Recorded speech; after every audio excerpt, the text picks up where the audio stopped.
Tonight, you're not just listening to a story, you're stepping into a forgotten place, where even the river sleeps, and time forgets to move. This isn't just a bedtime story, it's a slow journey into silence.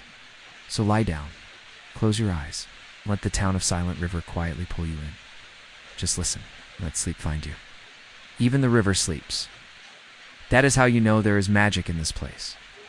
The houses are the same color as the sand, her gnarled hands resting on the worn cushions. Her eyes, though they are bright and sharp as she gazes at the young girls sitting at her feet. "Do you want to hear about the night the river woke up?" she asks, her voice like the rustling of dry leaves. The girl nods, her eyes wide and shining with wonder. Sirius can be so unkind sometimes. The girl snuggled closer to the old woman, feeling a pang of sympathy for the lonely moon. And the streets are filled with whispers that make you sleepy, but had known only companionship with the river. Are you going to stay hidden forever, little moon, that saw planets and stars? Each unique and beautiful in its own way. There were swirling nebulous, sparkling star clusters and fiery comets streaking across the darkness. The girl snuggled against her, her eyelids growing heavy. As the last embers of the sunset faded away, leaving only the soft glow of twilight, the old woman whispered, "Now it's time for bed, little one." And with each passing night, the moon made a new friend. Learning their stories and sharing its own, don't be silly. It had found joy in exploring the universe and making new friends. The river, too, felt lighter now, its waters rippling with newfound freedom. Come out and play, her dreams already filled with images of dancing stars and a friendly moon. As she drifted off to sleep, she could almost hear the river whispering its nightly greetings to the moon, their voices blending with the chorus of crickets and the soft rustling of leaves. In this place where even the river sleeps, dreams take flight and adventures unfold under the watchful gaze of the eternal moon. But now it also welcomed the starlight that danced on its surface.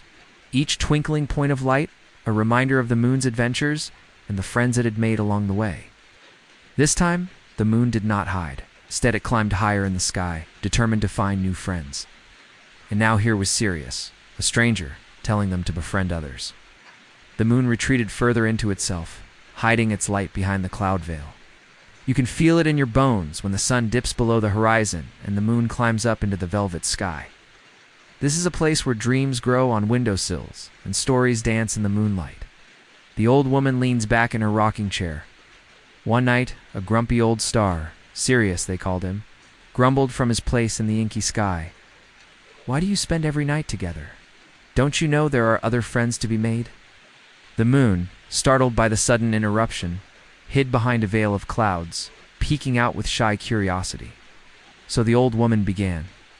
Long ago, before the river knew how to sleep, it was restless. Every night it tossed and turned, unable to find its rest. One day, the river decided it needed a friend. So it reached out with a willow branch and pulled the moon from the sky.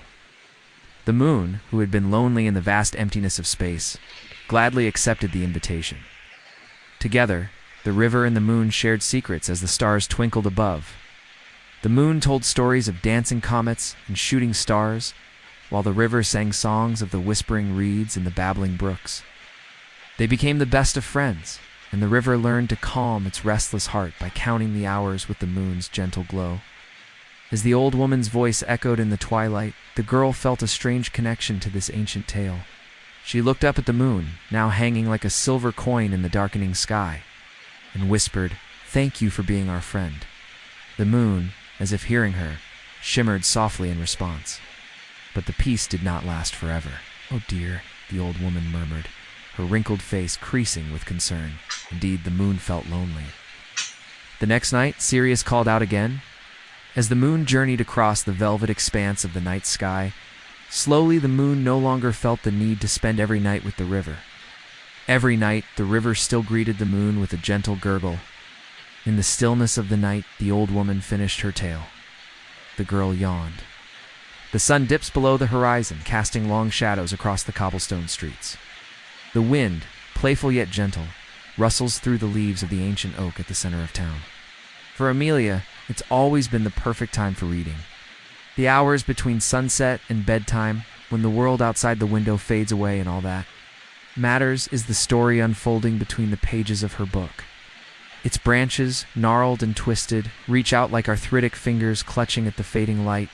Below, nestled in the crook of the oak's mighty trunk, sits the old library, its windows glowing with the warm amber of closing time. It's dusk now, the quietest time of day in this sleepy town, where time seems to slow to a lazy crawl. Her heart pounds against her ribs, echoing the rhythmic thump of her pulse. Her gaze falls on a book lying open on one of the nearby tables. This is the Grimoire, the legendary spellbook that was kept in the town's old library. She'd heard stories about it from her grandmother, tales of forbidden magic and dark rituals. She'd always dismissed them as superstitious nonsense. Its pages are filled with arcane symbols and incantations that she doesn't understand. Curiosity and fear war within her. A jolt of energy surges through her, and the room seems to spin. She pulls her hand back as if burned, and the whispers grow louder. Give in, embrace the darkness. The book feels heavy in her hands, and she can sense the immense power it holds, both terrifying and intoxicating. This isn't just a book, it's a conduit, a link to something vast and terrible beyond human comprehension. They form on her tongue, tasting strange and powerful. With each syllable, the shadows in the room writhe and twist. Tall and gaunt, their faces hidden in the shadows, the grimoire is powerful, yes, but it's incomplete without the key to its final secrets. A key that's been passed down through generations of her ancestors. It's a burden she never wanted, a responsibility thrust upon her by blood and circumstance. As if sensing the imminent shift in power, she feels the connection to the grimoire, severing the book's power waning, reaching for her with emaciated hands. Its voice, a rasping echo in the chamber, cries out, "No, you cannot do this. We need your power too." Its words are cut off as she completes the ritual, and the room fills with blinding white light. Amelia feels a surge of panic, but it's cut short by the commanding voice of the lead figure. "You have done well, child. The shadows are gone, vanished along with the creatures they embodied. Now give us what we seek."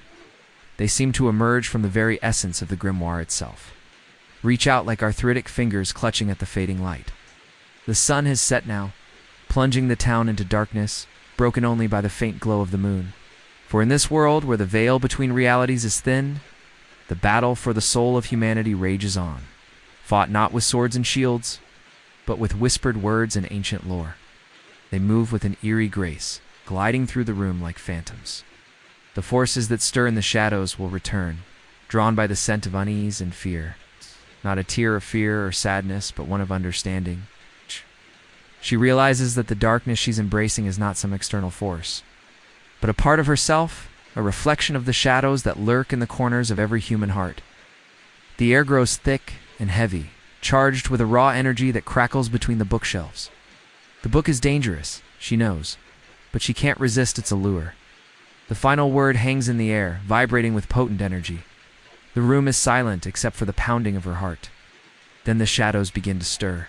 A tear escapes and rolls down her cheek, a single glistening trail through the grime and dirt, but she doesn't care. The air around the book shimmers, and she can feel an oppressive power emanating from it. The sound is followed by a whisper, a voice so close she can feel its breath on her ear. "Leave." The word is harsh, commanding, twisting the shapes of the books into grotesque masks. The sacrifice is painful, a ripping asunder of her soul. But with each agonizing step, she feels a strange sense of liberation. The shelves seem to press in on her, their silent bulk a menacing presence in the gloom. The pages are filled with a swirling vortex of arcane symbols and incantations. Each turn of the page brings a fresh surge of power, urging her to delve deeper into its mysteries. But tonight is different.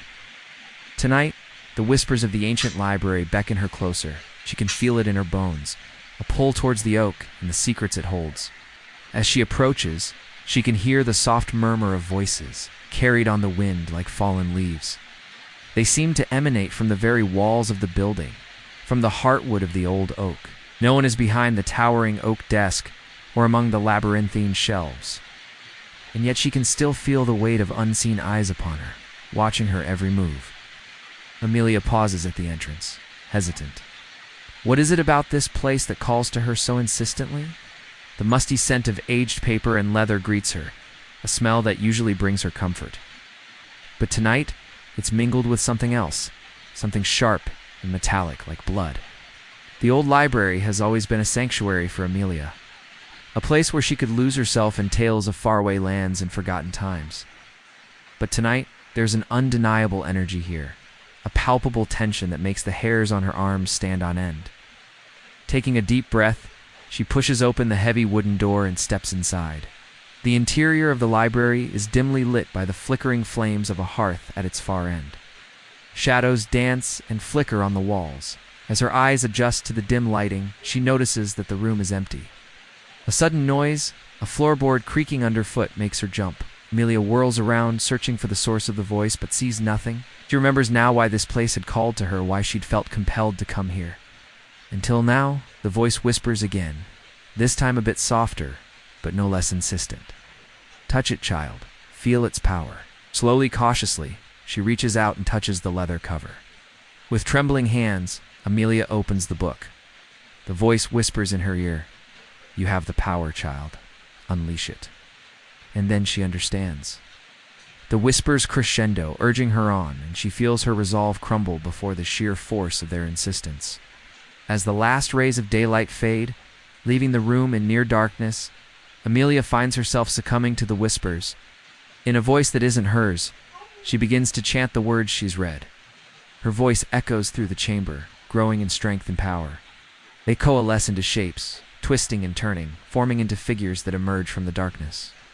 And then they turn their gazes upon her, their eyes burning embers in the gloom. She knows what they want. As she reaches out to deliver the final blow, a single tear escapes and rolls down her cheek. With a newfound resolve, she turns to face her destiny head-on. Yes. Her life force ebbs away. She sees the shadows in the room react. What? Their forms flicker and waver. The lead figure lunges forward. When the light subsides, the room is empty. What? The grimoire lies abandoned on the table, its pages fluttering gently in the breeze from the dying fire. Outside, the wind continues its restless song, rustling through the leaves of the ancient oak. Its branches gnarled and twisted, Amelia's sacrifice has bought the town a reprieve, a moment of peace from the encroaching darkness. But the respite is temporary. And so, the cycle continues, an endless struggle between light and dark, hope and despair. There was a person in our town that didn't speak much. People knew him as the Rain Man because he always sat by the window of his house, counting the drops of rain whenever it rained. He did it slowly, carefully, as if every raindrop was a story he was remembering. This went on for hours, and people would stop by just to watch him. It wasn't just rain he counted, but snow, too. In summer, he'd watch the fireflies, and in autumn, the falling leaves. Our town was always quiet, but this man and what he did made it even more so. The Rain Man wasn't actually from here, but they don't understand his purpose. They say he's mad, yet they can't comprehend his silence. They claim he's lost his mind, yet they can't fathom the depths of his solitude. All they know is that he spends his days watching the sky and his nights alone in his room. They have no idea that in his own way, he's searching for peace in the pitter-patter of raindrops. No one knew where he came from or why he started counting raindrops. Each drop is a tale of a journey from the heavens, a journey filled with experiences that shape who they are. He paused, his gaze fixed on the dancing droplets, and continued, by counting them, I connect with the rhythm of nature, finding solace in the repetition and beauty of their descent. It was a reminder that even in the simplest of things, one could find profound meaning and purpose. The Rain Man became a symbol of resilience, a testament to the human spirit's ability to endure and find beauty in the face of adversity. But a story of hope and resilience, a story that continues to inspire me to this day. Maybe there's more to it than meets the eye. I realized that I, too, had been captivated by the mesmerizing dance of the raindrops. I couldn't help but feel a pang of sadness. For in his solitude, he had found a different kind of freedom, freedom from the noise and chaos of the world. His legacy lived on in the whispers of the wind and the patter of raindrops on a tin roof. Now, whenever I hear the rain, I think of the Rain Man and his stories. His wisdom has become a guiding light for me, reminding me to find joy in the little things and to appreciate the beauty that surrounds us every day. A freedom that came at the cost of disconnecting from humanity. His silence was not just a choice. It was a shield, protecting him from the pain and suffering that life could bring. But I had never thought of them as storytellers from the heavens. And in that world, he found solace and peace. I thanked him for his wisdom and for showing me the beauty in the mundane. As I walked away, I couldn't help but feel a sense of loss, knowing that he would spend his days alone, counting raindrops until his twilight years. The Rain Man's words opened up a new way of seeing the world, a world filled with magic and wonder. We're too busy chasing success and happiness that we fail to notice the beauty around us. But the Rain Man seems to know something that we've forgotten.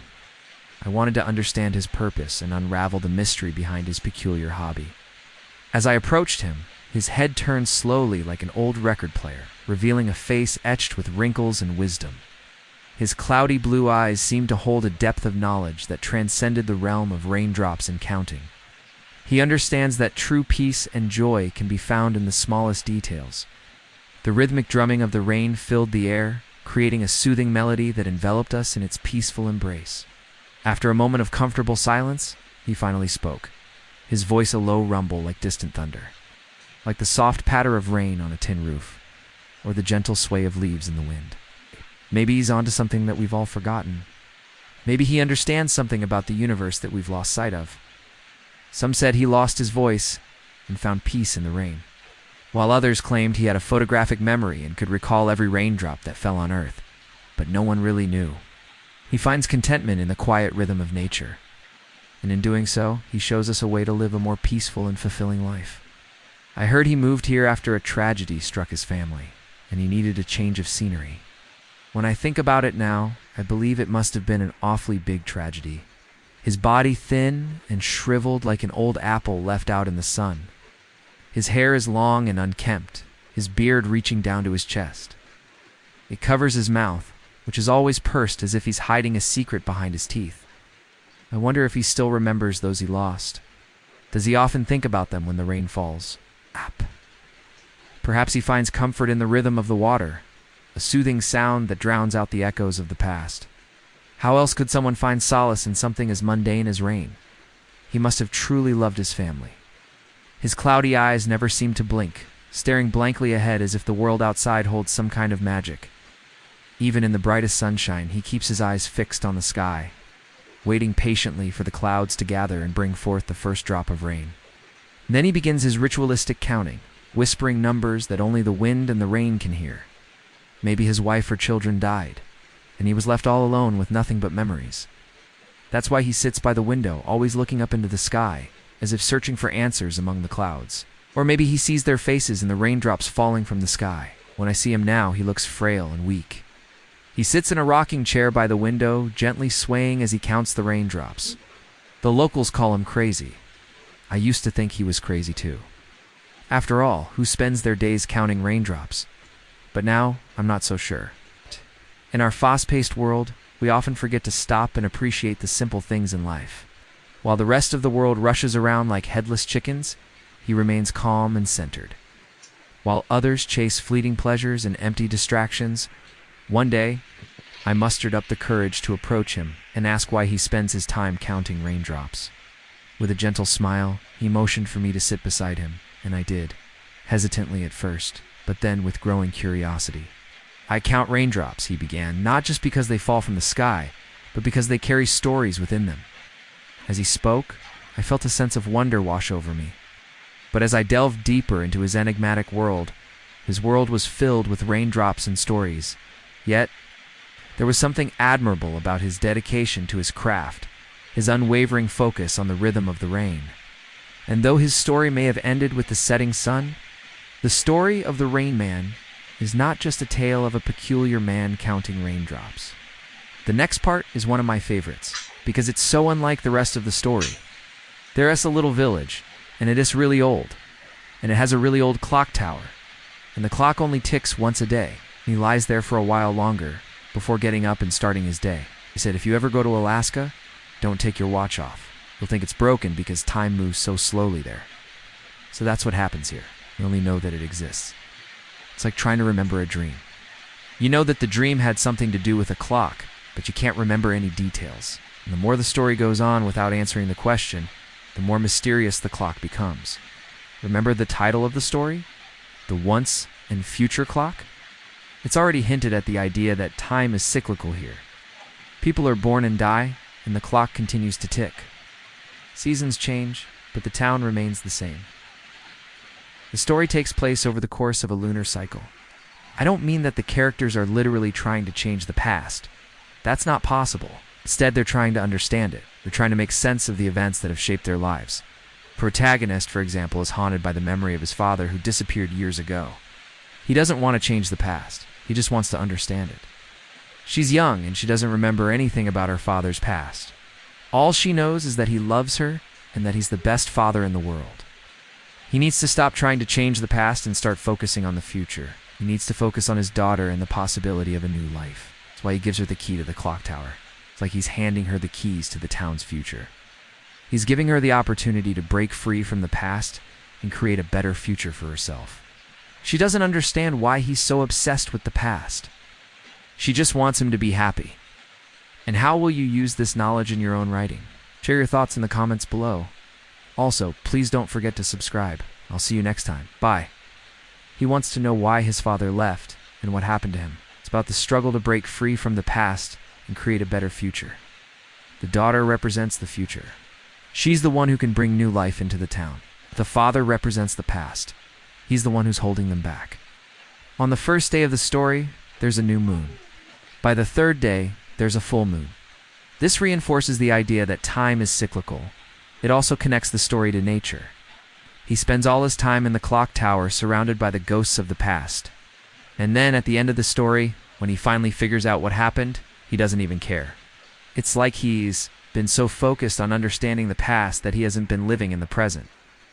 He hasn't been paying attention to the people around him. The moon isn't just a decorative detail. It's an integral part of the story's atmosphere. The other characters are all stuck in their own ways too. They're afraid to change because they don't want to upset the balance of the town. They've all accepted their fates and they're just waiting to die. The phrase once and future suggests that what is happening in the story has happened before and will happen again. It gives the story a surreal, dreamlike feel. He learns that his father wasn't always so withdrawn and quiet. He used to be a happy and sociable person, but something happened that changed him. Something traumatic. No one knows exactly what happened, but they all agree that it had something to do with the clock. Time is so slow in Silent River that the clock doesn't seem to want to work anymore. On the one hand, the clock literally only ticks once a day. But the word once can also mean at one time, meaning that there was a time in the past when things were different. There was a time before the clock stopped ticking, a time when the protagonist's father was alive. In a way, the story is about recovering that past. It's about remembering what it was like before the clock stopped ticking. He climbs up into the tower and discovers that the clock is just really old and that why it is so slow. He winds it up and it starts ticking normally again. Then he spends some time in the tower watching the sunrise and contemplating life. So we don't actually hear what the clock sounds like until much later, when he goes to check on it. First of all, it reinforces the idea that time is slow in Silent River. If this were an ordinary clock, it wouldn't take him going up into the tower to figure out what was wrong with it. He wouldn't have to wait until sunrise to see the effects of his actions. But in Silent River, everything is different. Even solving a problem takes time. When he does go to check on it, he finds out that the clock isn't broken. It's just kind of slow. Now that's slow for a clock. But for a story, it's excruciatingly slow. The entire story takes place over the course of 3 days. So this detail emphasizes how different time is in Silent River. Let us talk about why it's significant that we do and actually get to hear the sound of the clock until well into the story. At first, all we know about the clock is that it exists, something the townspeople are used to and they live their lives around it. When our protagonist goes to bed at night, he knows not to set an alarm clock because he'll wake up when the clock ticks. When he meets other characters, they mention the clock, but it's just as an aside. They might say something like, "I haven't seen your daughter since last night. Did she come home?" Well, she usually does after the clock ticks. When we first meet our protagonist, he's lying in bed listening to the rain, and he hears a tick, and he thinks, "Oh, it must be midnight." It reminds me of something my dad told me when I was young. This detail creates all kinds of interesting opportunities in the story. For one thing, it makes dialogue more meaningful, because people have to think about what they say very carefully. You can imagine how awful it would be if someone said something they didn't mean, and then realized that they couldn't take it back for another 24 hours. It also means that when characters make plans to meet up with each other, they have to do it at noon or midnight, because those are the only times they know that the other person will be awake. So now that you understand why the clock ticking once a day is such a big deal, how this builds suspense, because we as listeners are in the same position as the characters. We don't know what the clock sounds like. Finally, though, our protagonist goes to investigate. Okay, now, let's us talk about the significance of the fact that we finally get to hear the clock's sound at this point in the story. The ticking clock also reminds us that we're in a story that's outside of normal time. And then there's the word play on once. There's another detail in the story that reinforces the cyclical nature of time, and that's the full moon. Now, when I say that the story is about recovering the past throughout the story, he talks to other characters and pieces together clues about his father's past. As the story progresses, the protagonist becomes more and more obsessed with understanding his father's past. And it's not just the protagonist who's obsessed with the past, but the protagonist's daughter is different. In a way, the story is about the conflict between the past and the future. At the end of the story, the protagonist realizes that he needs to let go of his obsession with the past. Okay, now it's your turn. What do you think of this story? What did you learn from it? The house is for rent. It's a little isolated, but it's a beautiful old farmhouse with a big garden and a view of the mountains. I think it would be perfect for someone who wants to get away from it all. I grew up in a small town. It was a great place to grow up. We had everything we needed. A school, a grocery store, a post office. The people were friendly. Just staring out into the fields when I noticed an old woman sitting on the porch of the house across the street. She was just sitting there rocking slowly back and forth. And it looked like she was crying.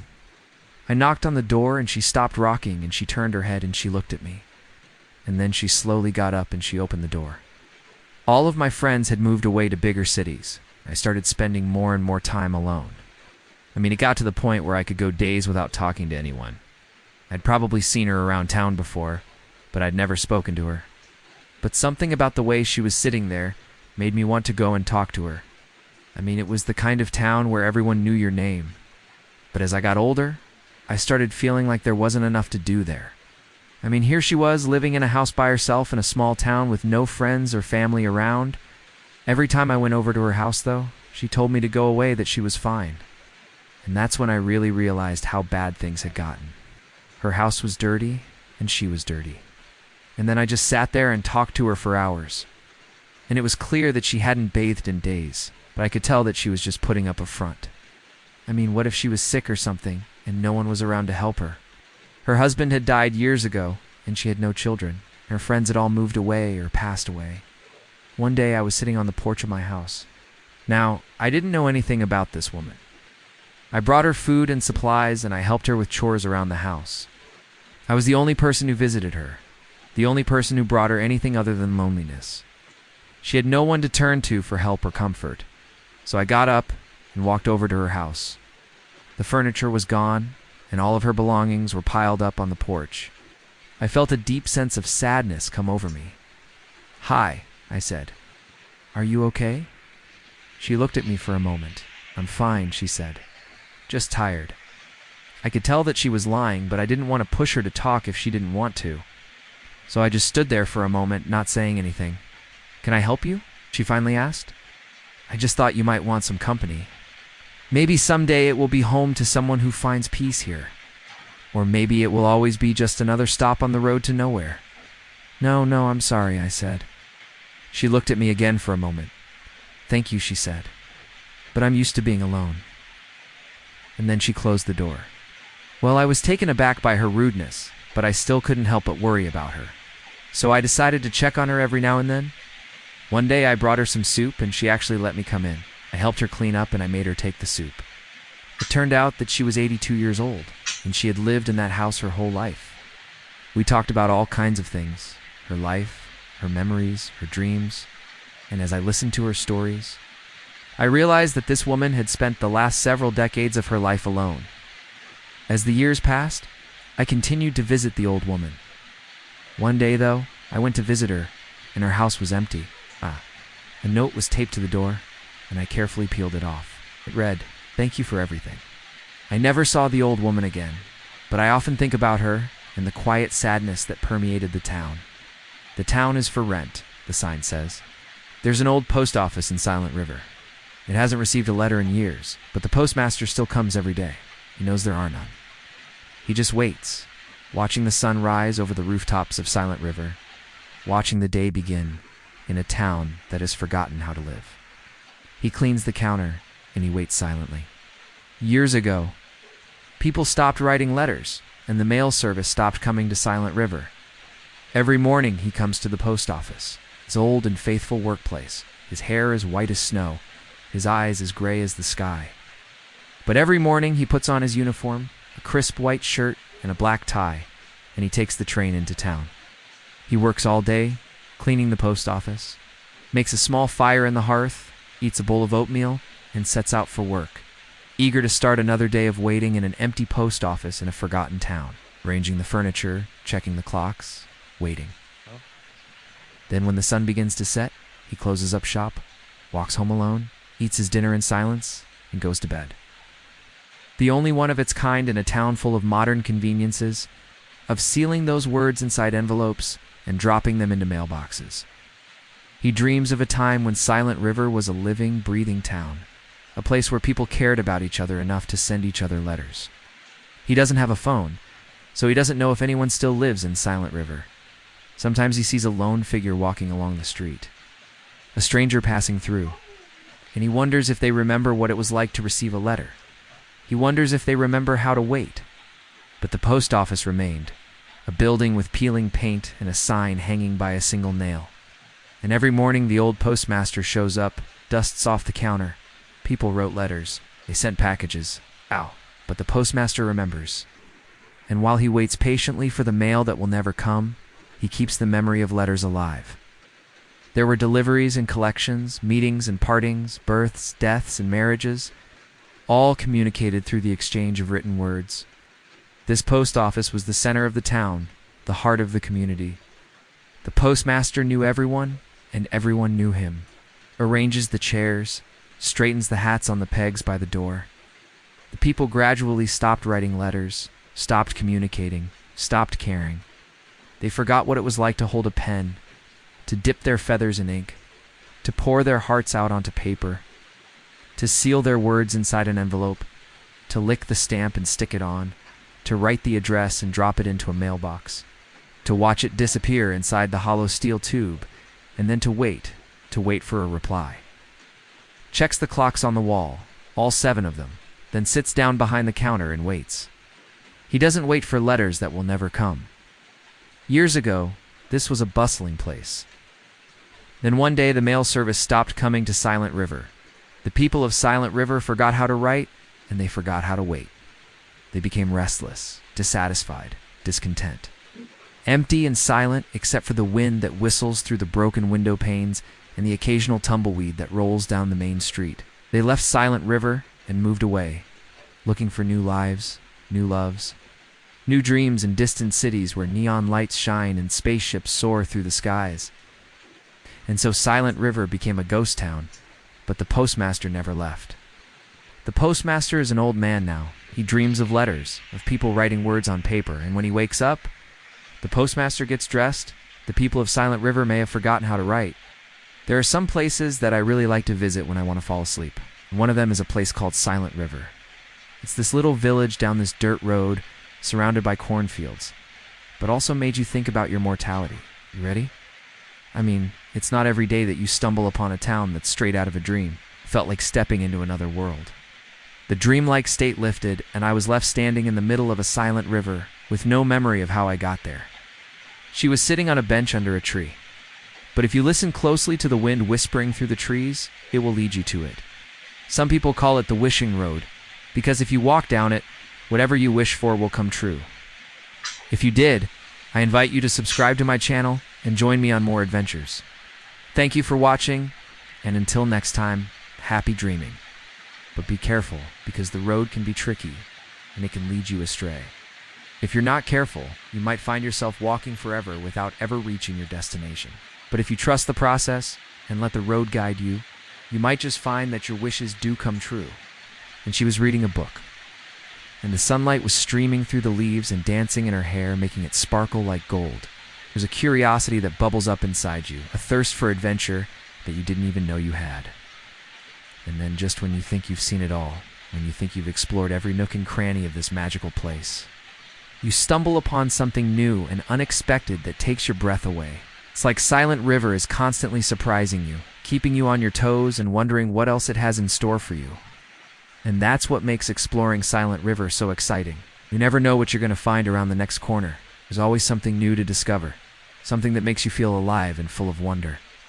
And she looked up and smiled at me, and I couldn't help but smile back. I knew in that moment that I had found a friend, a kindred spirit who understood the magic of this place. And together we sat on the bench and talked for hours, sharing our dreams and our hopes and our fears. And it felt good to do that. It felt really good. And when the sun began to set, we knew it was time to say goodbye. But as I turned to leave, I knew that this wasn't goodbye. This was just until next time. Because once you find Silent River, it becomes a part of you. And you know that no matter what happens, you can always find your way back here. And that's what makes Silent River so special, so magical. It's the promise of always coming home. And I knew in that moment that I had stumbled upon something truly special. A place where the boundaries between dreams and reality blurred, and where the only thing that mattered was the feeling of pure, unadulterated joy, like Alice falling down the rabbit hole. And as I walked down the road, I couldn't help but feel a sense of wonder and excitement. Like, what secrets did this town hold? What kind of stories had unfolded here? I could feel their presence lingering in the air like whispers from another time. It was almost as if the town itself was breathing, pulsing with a life of its own. I couldn't help but feel drawn deeper into its embrace. The houses were like characters in a storybook, each one more whimsical than the last. There were crooked cottages with thatched roofs and ivy crawling up their walls. There were tree houses tucked away in the branches and gingerbread cottages that looked like they'd been sprinkled with sugar and spice. It was like a feast for the eyes, a kaleidoscope of colors and textures that made me feel like a child again. And as I walked on, I couldn't help but giggle like a schoolgirl, my heart filled with a joy that I hadn't felt in years. Let's go. Welcome to Silent River. I hope you find comfort here. You may have heard about this place before. People come from all over to visit. It's said that if you walk down the main street, everything you need will be provided. But be careful, because if you walk too far, you may never get home. I'm not sure if that's true or not.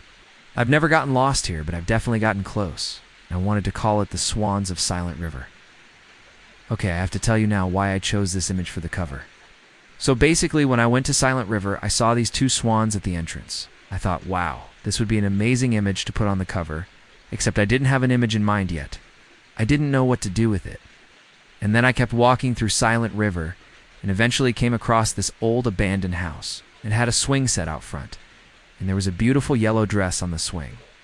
And so I walked over and sat on the swing and closed my eyes and imagined what it would be like if someone were to live here again, if someone were to come home after a long time away. What it would feel like to sit on this swing and close my eyes and remember what it was like to be young. I saw that the sun was setting behind the trees and casting these beautiful golden rays of light onto the ground, and I thought, wow, this is the image that I've been looking for. And that's why on the cover, the swan is holding a yellow dress in its mouth, because it represents youth and innocence and beauty. And it's just a really striking visual. And then I thought, what if the second swan has an open mouth? So you can see inside its mouth there's darkness and there's no light. That represents death and the unknown. And then I thought, well, let's make the background black and white so it feels a little bit more timeless. Then I thought, well, we should probably add some color, because life is colorful and it's beautiful. And so that's why we chose these colors for the cover. And if you were to go there, you would see these two statues of swans at the entrance. These swans are facing away from each other, so they don't know each other. They're just kind of looking out into the horizon. They look very lonely. And I thought maybe that's because they don't know each other. But then I realized they probably never will. They're just destined to be alone forever. This is really sad. And what's even sadder is that's how we're going to die alone. We're going to die alone, and our loved ones will become strangers, and eventually we will all become strangers. So I wanted to create something that was beautiful and dreamy, okay? Now I want to take you on a journey with me through Silent River. When I first visited Silent River, I wasn't sure what to expect. And then suddenly, just as quickly as it had begun, and then I saw her. You may have heard people talking about a secret road in Silent River. It's a road that doesn't appear on any map. There's something about this place that just makes you want to keep exploring, to see what else it has to offer. I hope you enjoyed your visit to Silent River. The town of Silent River is located in a place that's called Silent River, 6 miles northeast of Stoughton, Wisconsin. It's just a regular small town, right? But over the years, details have started to come to light that might help us find out exactly what happened to her. So here are the most important things that we know now.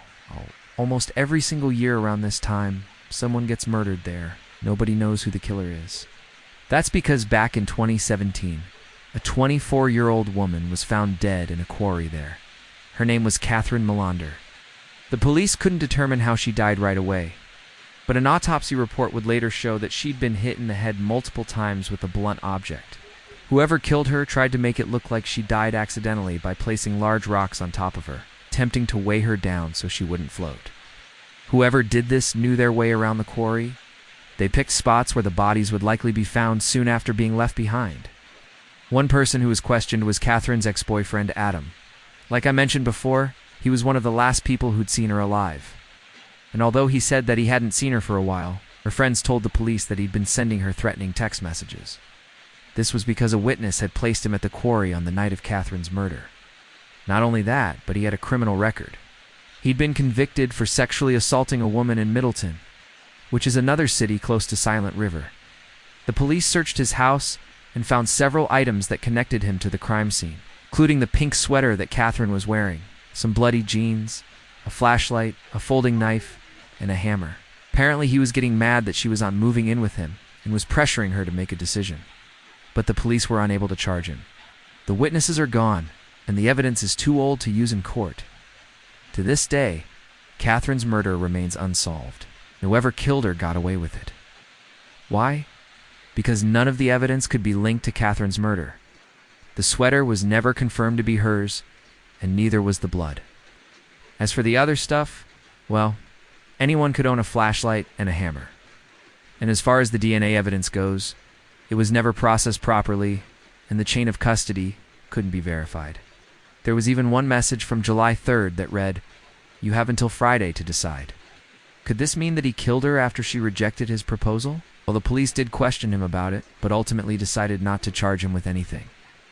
In Catherine's case, the rocks would have worked if she hadn't floated to the surface.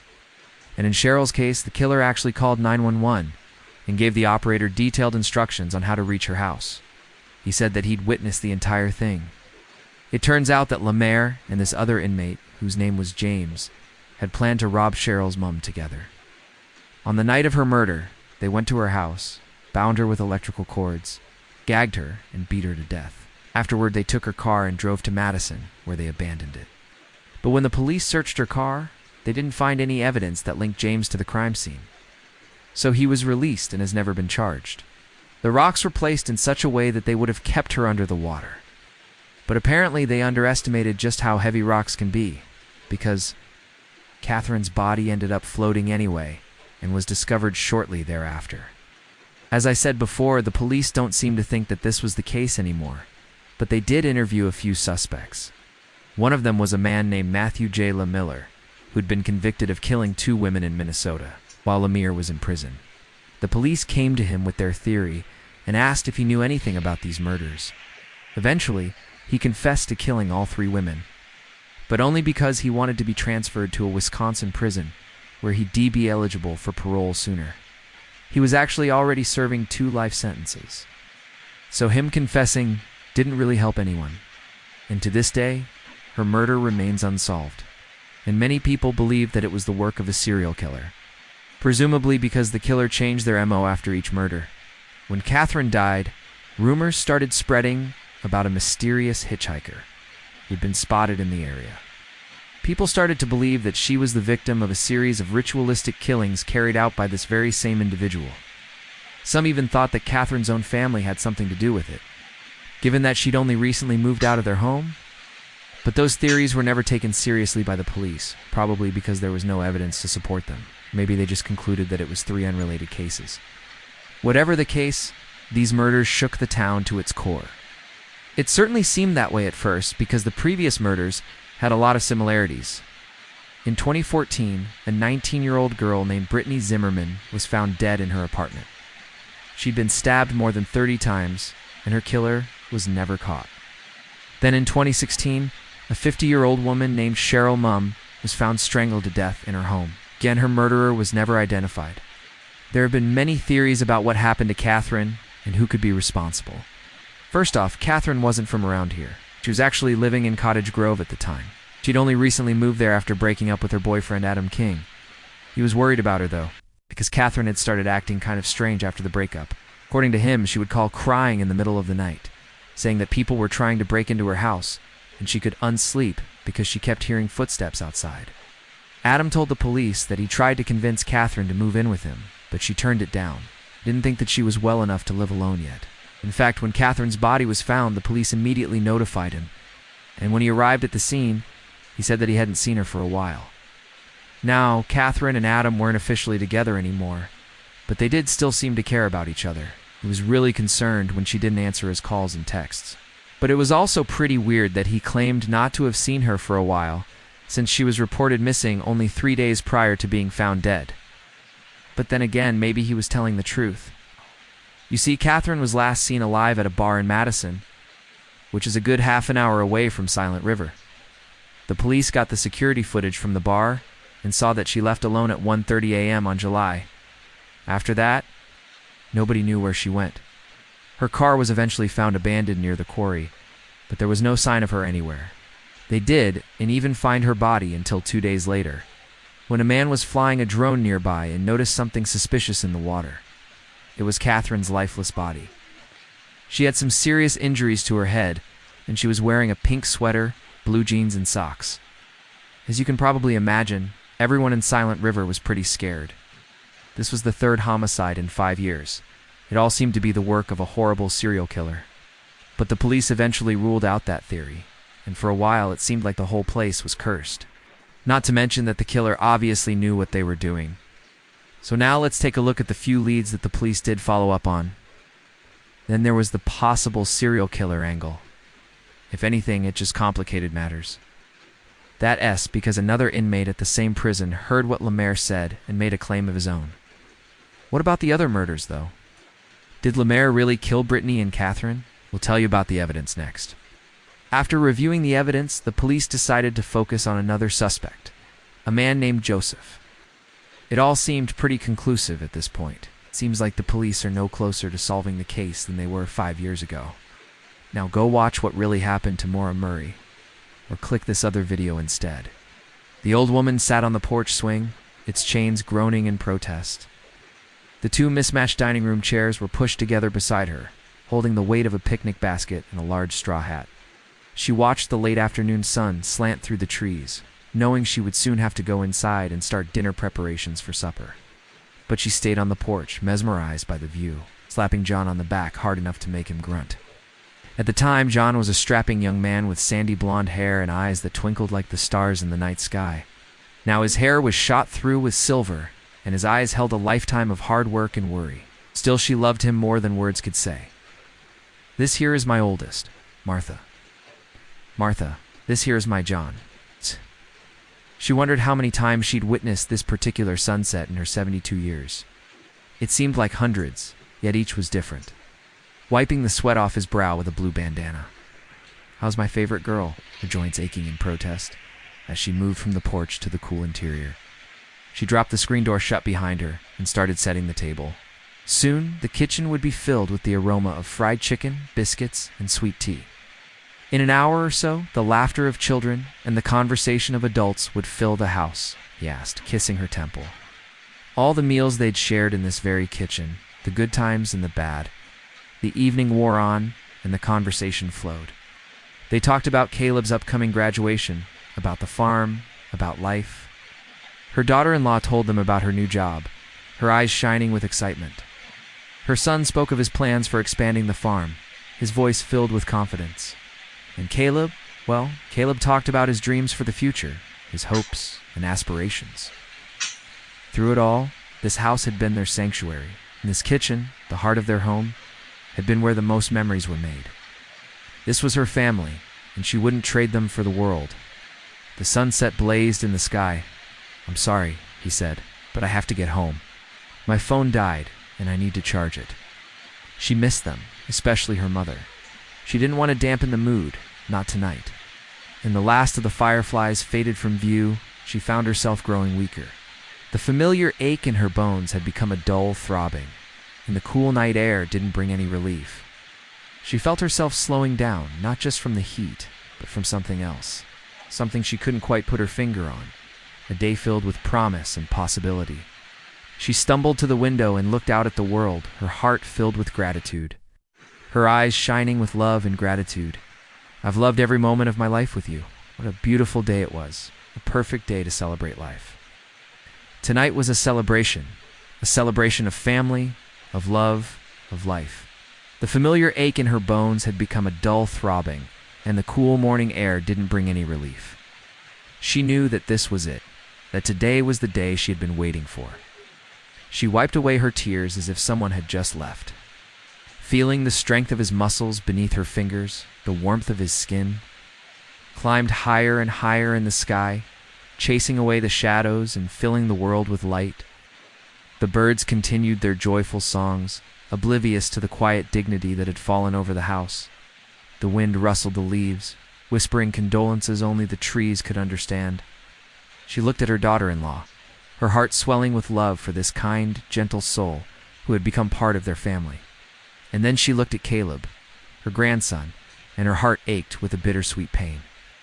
He was all grown up now, ready to spread his wings and fly. And as much as she loved him, she knew that his future lay elsewhere. Not here in this small town, but out in the world where his dreams awaited him, forcing a smile onto her face. She didn't want her family to see her sadness. She wanted them to see her joy, her happiness. Her mother had been her best friend, her confidant, her rock. When she was young, she remembered her mother's gentle touch, and she felt a surge of love for them, a fierce protectiveness that made her want to hold them close and shield them from the world. She knew that one day she wouldn't be here, that one day they would gather around this table without her. And when that day came, she hoped they would remember all the love that had filled this house, all the laughter that had echoed in these halls, all the dreams that had been nurtured in this very kitchen. Her warm embrace, the sound of her voice singing old folk songs. Her mother had taught her so much, not just about life. She had loved and been loved, laughed and cried, hoped and dreamed. Now it was time to let go, to trust that her family would carry on the legacy of love and kindness that she and John had started so many years ago. But about love, about family, about the importance of holding on to your values no matter what. The sun, a giant ball of fire, climbed higher and higher in the sky, chasing away the shadows and filling the world with light. She could hear the birds singing their morning songs, their cheerful melodies echoing through the trees. The wind rustled the leaves, whispering secrets only the trees could understand. Painting the clouds in hues of orange and purple, the fireflies began their evening dance, and the air grew cooler. It was perfect. It was a testament to their enduring love, a love that had been tested by time and hardship, but had only grown stronger because of it. She knew he was a good kid. It's not just in the conversation, but in her thoughts. She was thinking about all the years that had brought them to this moment. All the joys and sorrows they'd shared, the dreams they'd pursued, and the goals they'd achieved. She could see it in the way he treated his friends, in the kindness he showed to animals, in the respect he had for their family and their home. It was a reflection of the values they'd instilled in him, the values that had been passed down to him from his parents. How could that be?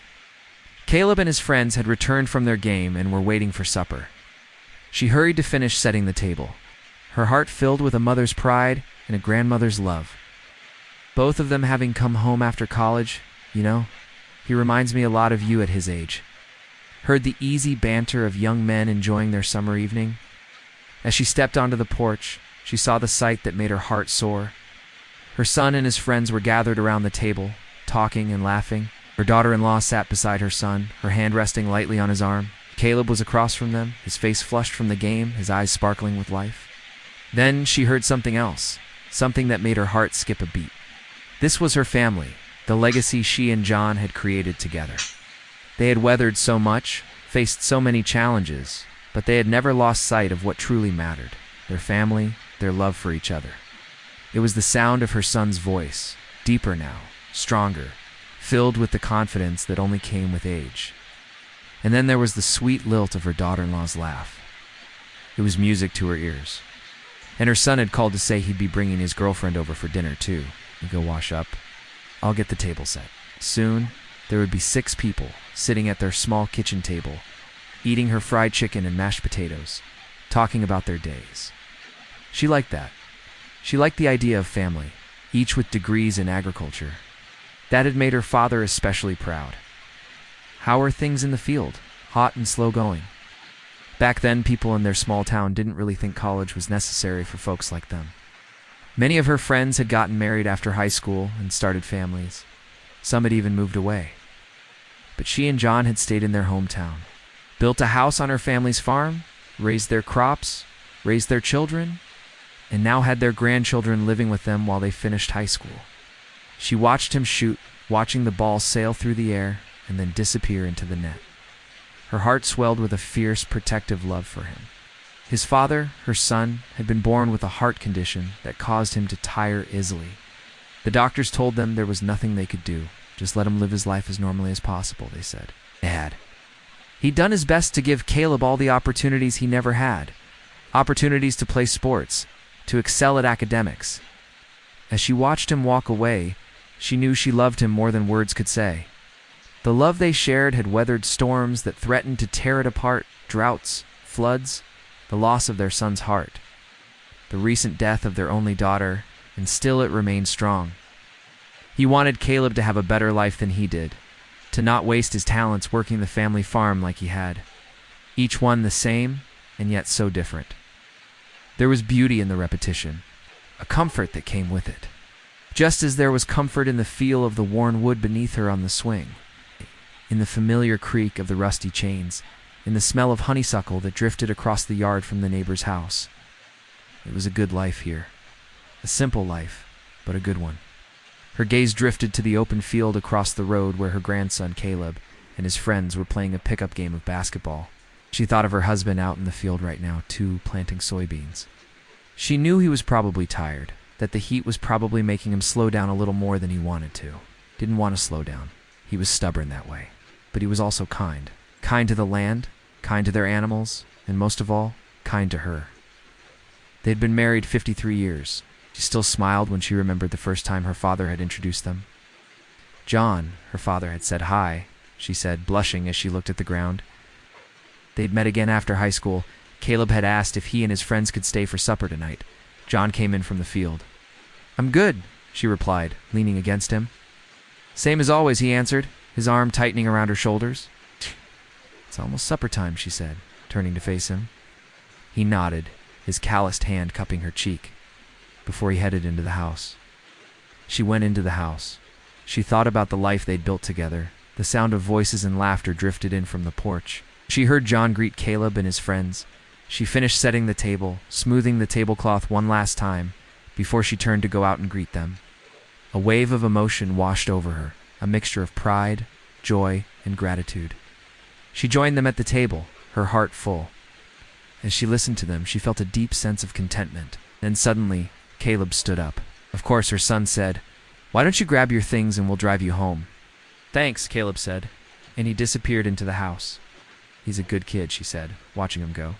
"Yes, he is," her son agreed. She smiled, her heart swelling with love for her grandson. As they continued talking, she found herself drifting off.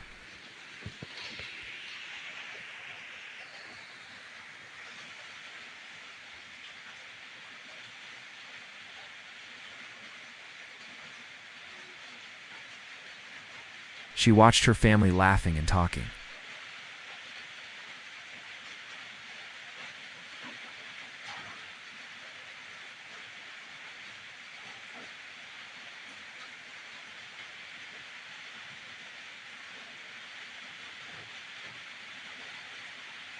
But as the day wore on, she felt herself growing weaker.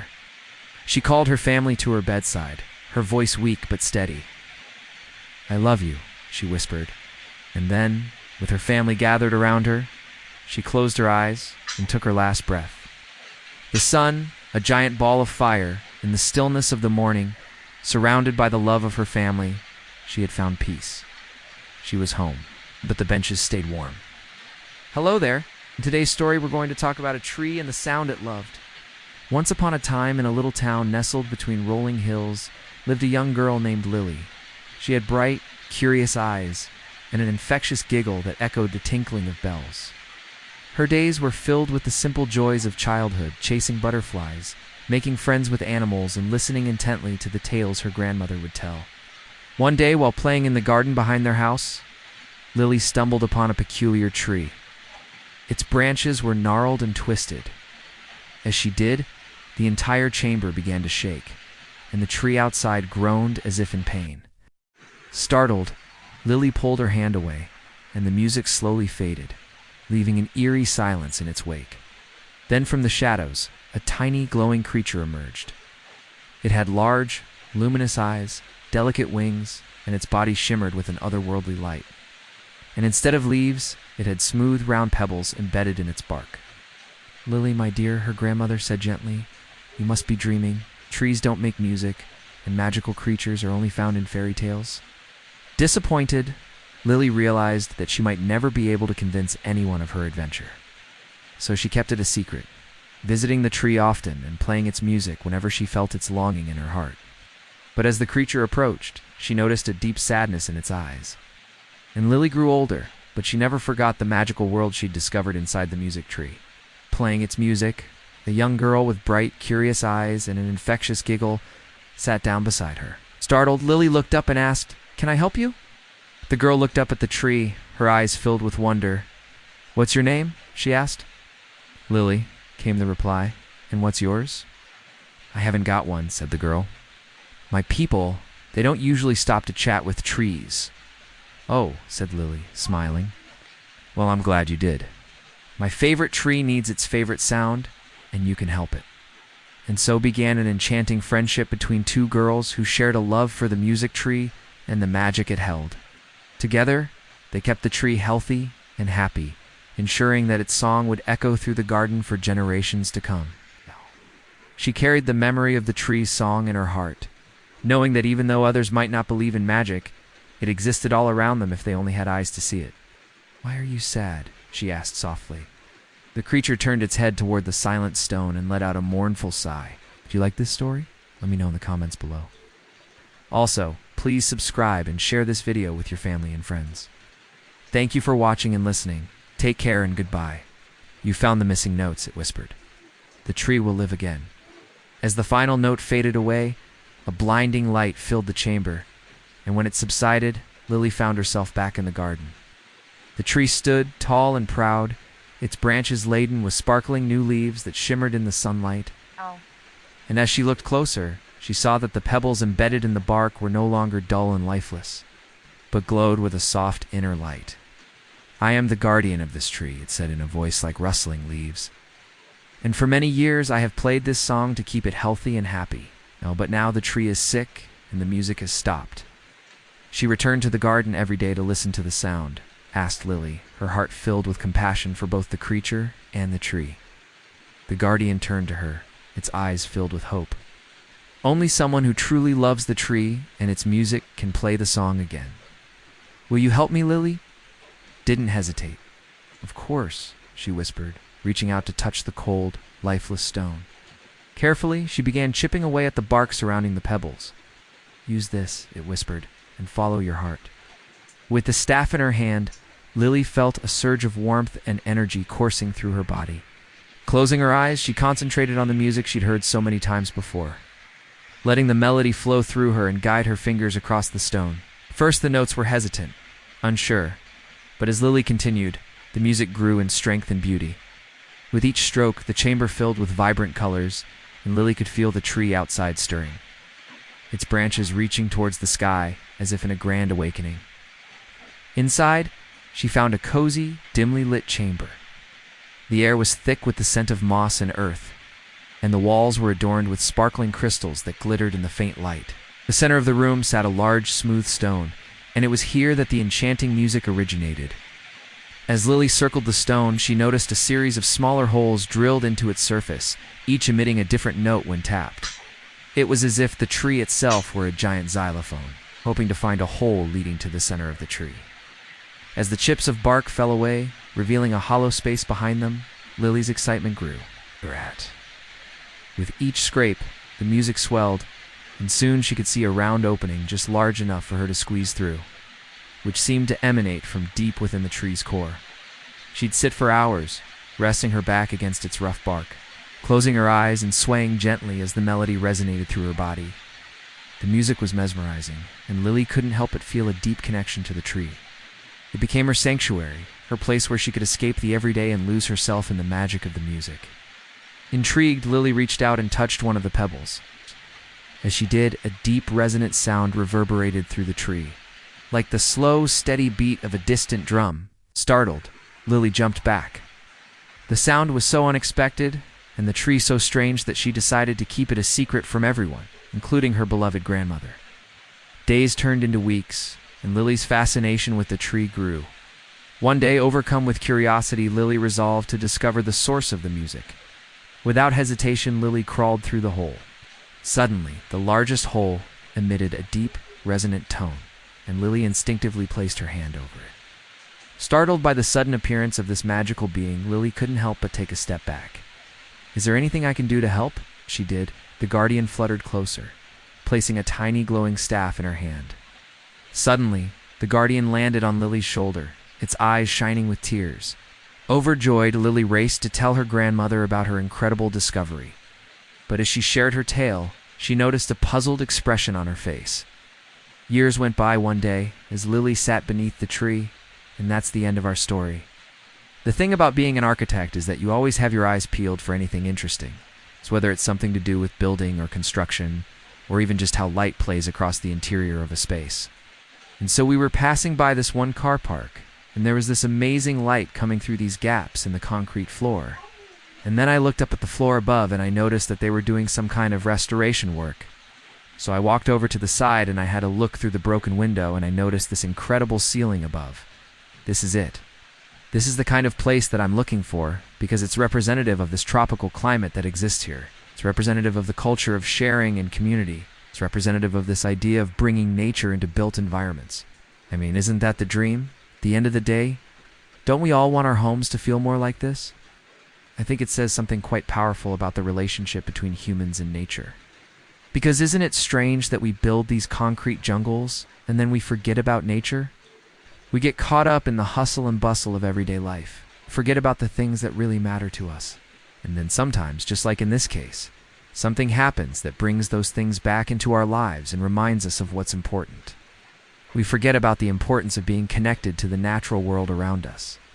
We all so caught up in our own problems and our own issues that sometimes we forget that there's something bigger than ourselves. And until next time, take care. Sometimes we forget that we're part of something bigger than ourselves. And this building is a great reminder of that. It's a reminder to remember that we're all connected. We're all part of something bigger. And that's something that I think we should all strive to remember more often. We're a reminder to remember what's important. It's a reminder to never lose sight of the things that really matter. And it's also a reminder to always be open to new possibilities because you never know what might happen next. Just like the people inside this building, who knows what might happen next? You might turn a car park into a jungle. Who knows? And then sometimes years later, somebody comes along and goes, "Hey, maybe we should bring a little bit of nature back into this space." And suddenly it transforms the whole character of the building, transforms the way that people experience the building. It makes it more human. Don't we all want to bring a bit more nature into our lives? It was originally designed as a car park, right? It was designed as somewhere for cars to go. It was designed as somewhere for people to forget about nature. And yet it's only when this building is filled with greenery, only when it's filled with life does it really come into its own. Does it become the building that it was always meant to be? I said to the person who was working there, nobody was there, and it was very run down. Which was the fact that it was just this explosion of nature. You can never predict what's going to happen next. But if you're open to it, if you're willing to embrace the unexpected, of course. But it's the way that the light changes throughout the day. It's the way that the shadows move. It's the way that the trees grow and move and change. It's almost like the building itself is alive. I think that's what makes it so special. It's the feeling that you get when you walk inside. It's the feeling that you get when you see all of this greenery all around you. It's the feeling that you get when you realize that you reconnected to something bigger than yourself. Then who knows what kind of amazing things might happen to you. Didn't matter what type of business you had or where you came from. Everyone was just united by this idea of being surrounded by nature. There were all kinds of different people there. There were locals, there were tourists, there were expats. But they were all there enjoying this shared experience together. It was just a really powerful thing to witness. Now, I visited again a few months later, and I found that it had completely transformed, and researched to see if I could find out who the original architects were and what their intentions were for this building. And it turns out that they actually still practice today, and that one of the partners in the firm is still alive and well. I would have loved to interview them, to ask them questions about their design, about their philosophy, about how they came up with this design, and so on. But I haven't been able to track them down, so perhaps one day, if you're watching this, please get in touch. I would love to interview you. All of these stalls had sprung up, and it was teeming with life. There were families with kids running around, playing in this lush greenery. It was just this amazing scene. Hey, are you doing any kind of restoration work here? Like, how has this become a garden? And he said, well, this used to be a car park before, but they've now turned it into a market, and they're re-renting out all of these different stalls to local artisans and food vendors and things like that. And I thought, wow, this is incredibly cool. This is exactly what I need. A new series on the channel? I was looking for a new kind of project to document. He said, yeah, we are. And I said, would it be possible to go up there and have a look? Architecture and design is such a big part of that. Each city has its own flavor. And so when I travel, I look for unique places that are representative of the city that I'm in. Places that speak to the character of the city itself. Because I think there's always these common threads between the built environment and the people who live there. And he said, yeah, sure. So he took me up to this floor above, opened up this door, and suddenly I was hit with this explosion of color. It was like walking into a tropical rainforest after being stuck in the desert for months. All of a sudden there was greenery everywhere. There were vines creeping across the floors, growing upwards towards these incredible windows which let this natural light filter in. The whole place was covered with lush greenery. It was just an explosion of vegetation. And I said to the guy, how did this happen? As you know, I love going to different cities around the world and discovering what makes each city unique. So when I came across this place, I immediately thought, now, the reason why I'm telling you all of this is because when I first visited this place, it was actually empty.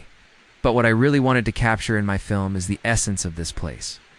I wanted to capture what made it so special. It's funny because in the film I talk about how the original architects probably forgot about this place. And the thing is, I actually went back because the thing is, I think this building speaks to something quite profound. And this building is a great example of that. I think this happens quite often in our lives, don't you think? And so I think this building is a great reminder for all of us. And that's the beauty of life, isn't it? In the film, I talk about how the walls seem to be breathing. And it's not breathing in the literal sense. You know, we're all so busy in our lives. And so, yeah, thank you for joining me on this journey of discovery. Thank you for watching my film. I'm playing a game with my dad. Hey, how old are you? 86. And how old are you? They wanted him to go to college, get a good job, things like that. Me, they just wanted me to not be a burden, get married, have kids, stay at home, take care of the house, basically be a traditional housewife. 27. What do you get? Oh man, they were super chill. It's like I don't even remember them ever raising their voices at us. If you got in trouble, it was because you got caught. It was a great place to grow up. I have a lot of fond memories there. Yeah, my brother and I used to try to hide stuff from my parents, but they always knew. They were like freaking mind readers. I mean, I grew up in a nice house in a nice neighborhood. However, environmental factors such as stress and trauma can also contribute to the development of these conditions. For example, in the field of education, understanding the role of genetics and environment can help us develop better strategies for teaching and learning. By understanding the genetic and environmental factors that influence a student's ability to learn, educators can develop more effective and personalized teaching methods. This means that while we may inherit a predisposition for certain conditions, yeah, they really did. The freedom that came with getting older. I think there are some things that I would do differently if I had kids of my own.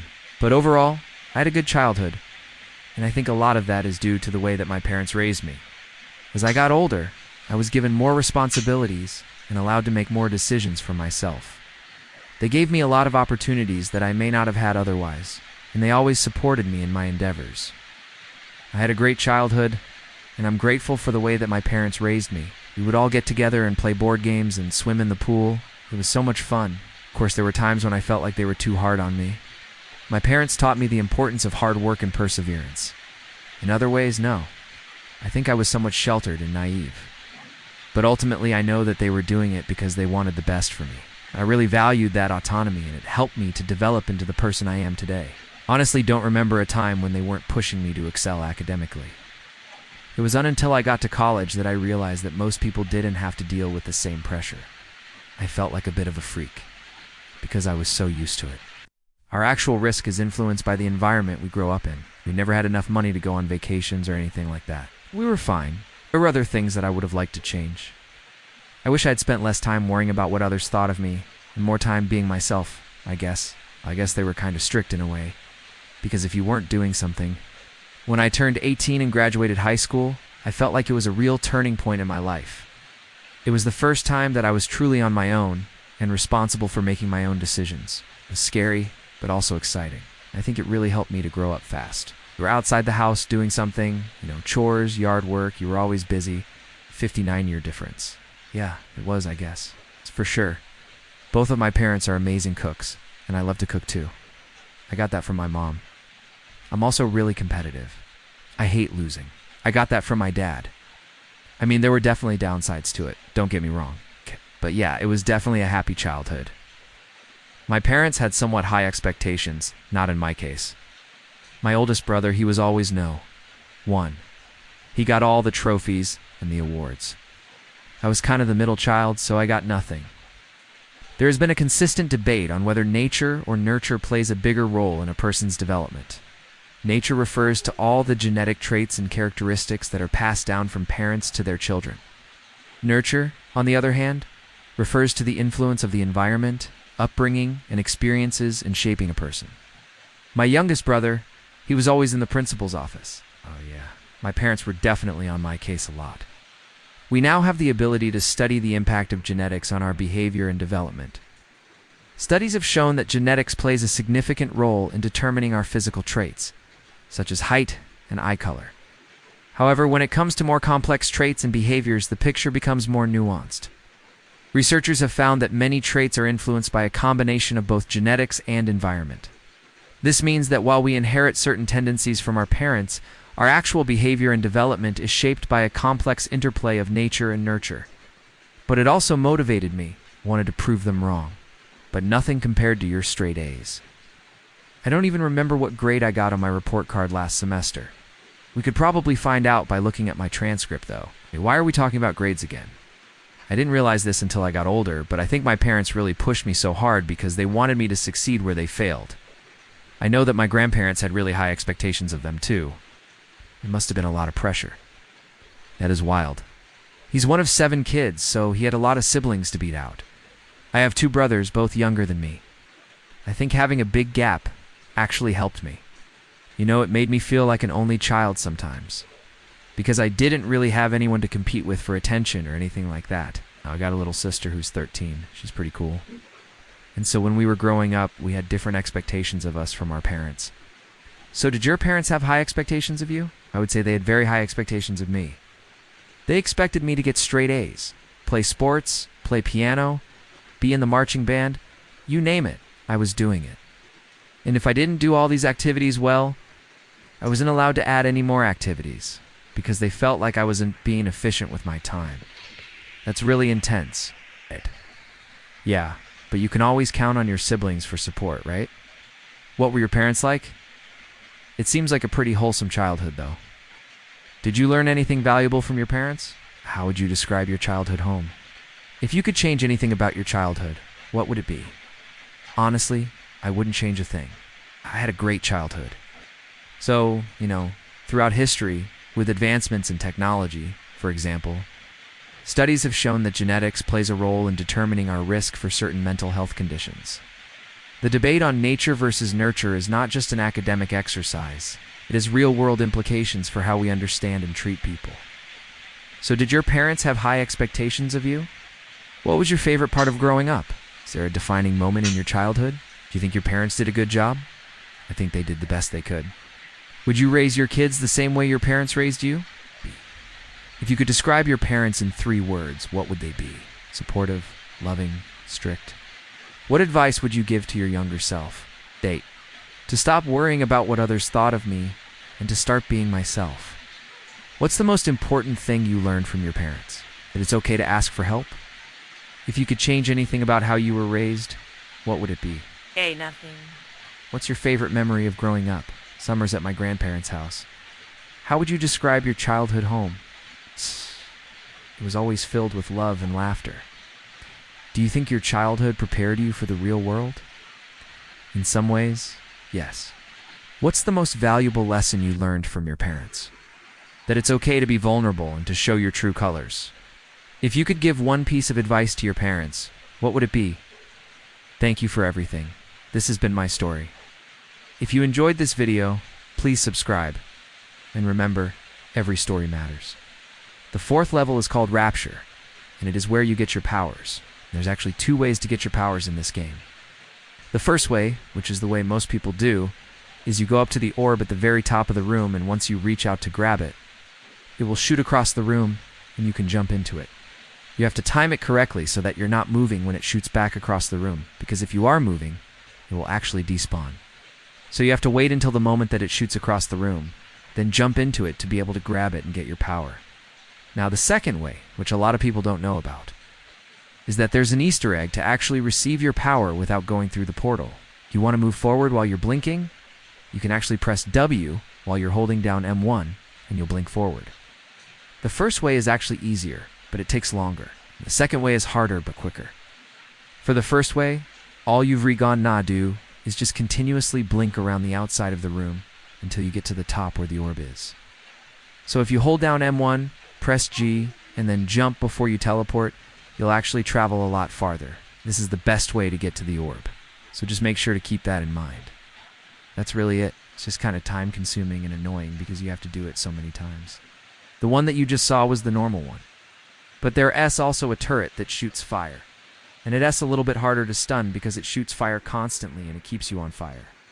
So what you want to do is dodge to put out that fire and then throw your sword again to stun it. These flaming turrets are accompanied by little fire turrets that shoot fireballs. These turrets are easier to stun because they only shoot 1 fireball every half second or so. At the end of the path, you'll see another machine with another orb. Just grab the orb and bring it back to the machine. This one doesn't create a bridge. At the end of the path, you'll see another machine with another orb. This ability allows you to instantly teleport to wherever your mouse is looking.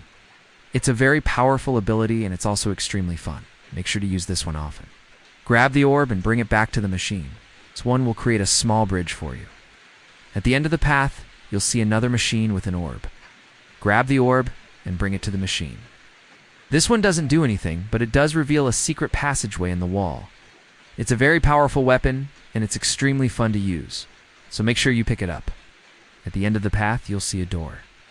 On this floor, you have to defeat the boss to complete the game. Fortunately, I didn't record the boss fight, but there's plenty of videos on YouTube showing you how to defeat the boss, so I recommend you look one of those up. Go through the door and you'll be taken to the next floor. Go through the secret passageway and you'll find yourself in a new area. Once you cross over, you can grab the power cell. It instead creates a platform that you can stand on. Thank you so much for watching, and I'll see you all next time. The boss is you want to stay on the outer ring of this room and kite the boss around the entire room. You do this by shooting your weapon at the boss, which will cause her to run around the outer edge of the room. Every time she stops, you want to stun her by shooting your sword at her. After you stun her a couple of times, you'll eventually defeat her and complete the game. Stand on the platform and then grab the power cell. So you should easily be able to stun them with a few hits of your sword, which is kind of like the blink ability, but it's a lot faster.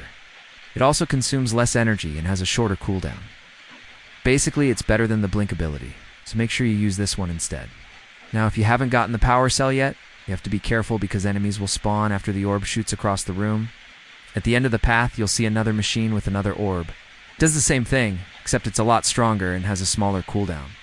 Basically, it's better than overload, so make sure you use this one instead. Grab the orb and bring it back to the machine. This one will create a large bridge for you. Once you cross over, you can grab the final power cell. There's even a power cell here that gives you more energy. And if you look up here, you'll see another orb. Grab the orb and bring it to the machine. This one will create a single platform, allowing you to grab the final power cell. Then you want to head into this hallway here, and at the end of the hallway, you will find another key. You'll notice that there's 4 keyholes, meaning that you have to insert the keys in the correct order to open the door. This floor is called the Nexus, and it's a pretty easy floor. All you have to do is walk down this path here and then jump across the gap. Once you land on the other side, you want to grab this orb here and bring it to the machine in front of you. Inserting this orb into the machine will create a bridge, allowing you to cross over and grab the power cell. Now, I don't have the correct order on me right now, but if you look up a guide for this level, you'll be able to see the correct order that the keys need to be placed in. Now, before you grab that key, though, you need to pull this lever here. The reason you need to pull this lever is because there is a security camera that was facing you, and if you didn't pull the lever, it would have noticed you and started shooting you with a laser. Now, you can grab the key and head on through. So make sure you kill them, or they will destroy you.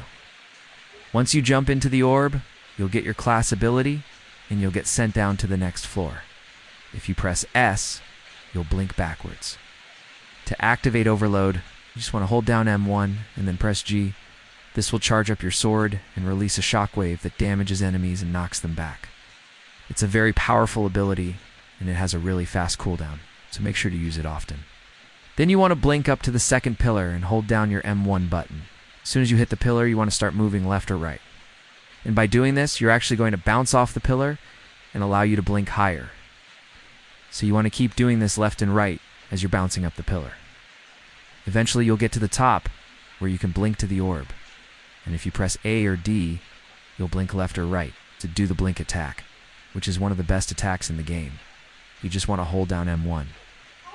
Now, there's a total of 4 keys here. 2 of them are guarded by little turrets, and the other 2 are just laying around freely. Now, these turrets are pretty easy to deal with, because all you have to do is stun them and then destroy them. You can stun them by throwing your sword at them. And if you throw enough of these little daggers at them, you'll eventually stun them. And then you can destroy them with your sword. Now to do this, you want to grab the power cell from the very back of this room here. It's kind of hard to see because they made it a dark blue, and it blends in with the background. Once you grab that power cell, it will tell you that you can now use your new ability, which is known as Blink. Blink is a very strong ability because it allows you to teleport a long range, and it also recharges extremely quickly. To activate Blink, you want to hold down M1 and then press G. You might be wondering how exactly you're supposed to get to the orb, because there's no way to pass through these pillars. And that's actually true, you can't pass through these pillars.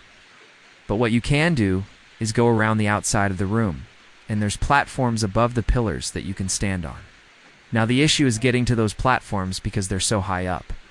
Well, luckily for us, we have our brand new Blink ability, so all you need to do is blink up onto the platform. Now that you have your Blink ability, there's actually 2 different ways to get to the orb. For the quicker way to get to the orb, you want to run around the room until you get to the side, where there's 3 pillars. Another thing you can do is if you jump before you blink, it'll actually let you jump farther. Once you grab the orb, it will shoot across the room and you want to jump into it. This floor is called Containment Zone, and the goal is to find 3 keys to open up the door at the end of the path. There's 2 different types of these turrets. So now that you've dealt with all the enemies, you can grab the 2 keys from the front of these 2 pillars. At the end of this path here, you'll see another key waiting for you. I'll just grab that last key and then head towards the door. Once you place the keys in the correct order, the door will open and you'll move on to the next floor. This power cell gives you your ultimate ability, which is called Overload. Now that you have your Overload ability, you can proceed down this path here. This power cell gives you the Overdrive ability. Now that you have the Overdrive ability, you can continue down this path. This power cell gives you the ability called Nova Warp. Now that you have the Nova Warp ability, you can proceed down this path. This power cell gives you the Nova Bomb ability, which is basically a stronger version of Overload. Now that you have your Nova Bomb ability, you can proceed down this path here. In this area, you'll find a ton of goodies. There's health packs, there's ammo packs. This power cell gives you the Graviton Lance, which is a ranged weapon that shoots a continuous beam of energy. Now that you have the Graviton Lance, you can leave the secret area and proceed down this path here. This floor is called the Core, and it's the final floor. Basically, the strategy to defeating, and that's the game. Are you ready? Are you ready for another fantasy adventure? The sun shone brightly. It was a power so primordial that its mere existence defied the laws of nature. A creature whose wrath could shake the foundations of reality itself. The villagers were blissfully unaware of the danger that lurked at their doorstep, the laughter echoing carelessly in the gentle breeze. His mind reeled, trying to make sense of the impossible. With each word, the ground trembled, and the shadows around the monolith writhed as if awakened beasts. Panic surged through Ethan's veins. You cannot hide from the wrath of Malcor. The forest blurred into a green and brown haze as Ethan ran, his breath ragged, his lungs burning. He didn't know where he was going, only that he had to get away. Adrenaline jolted him back to reality. Didn't have time to think, only to react. He turned and ran, crashing through the underbrush, their backs against the door. You stumbled upon a power best left undisturbed, young one. But fate has a way of intervening, hasn't it? She looked back at the door as the first heavy knock sounded, shaking the very foundation of the cottage.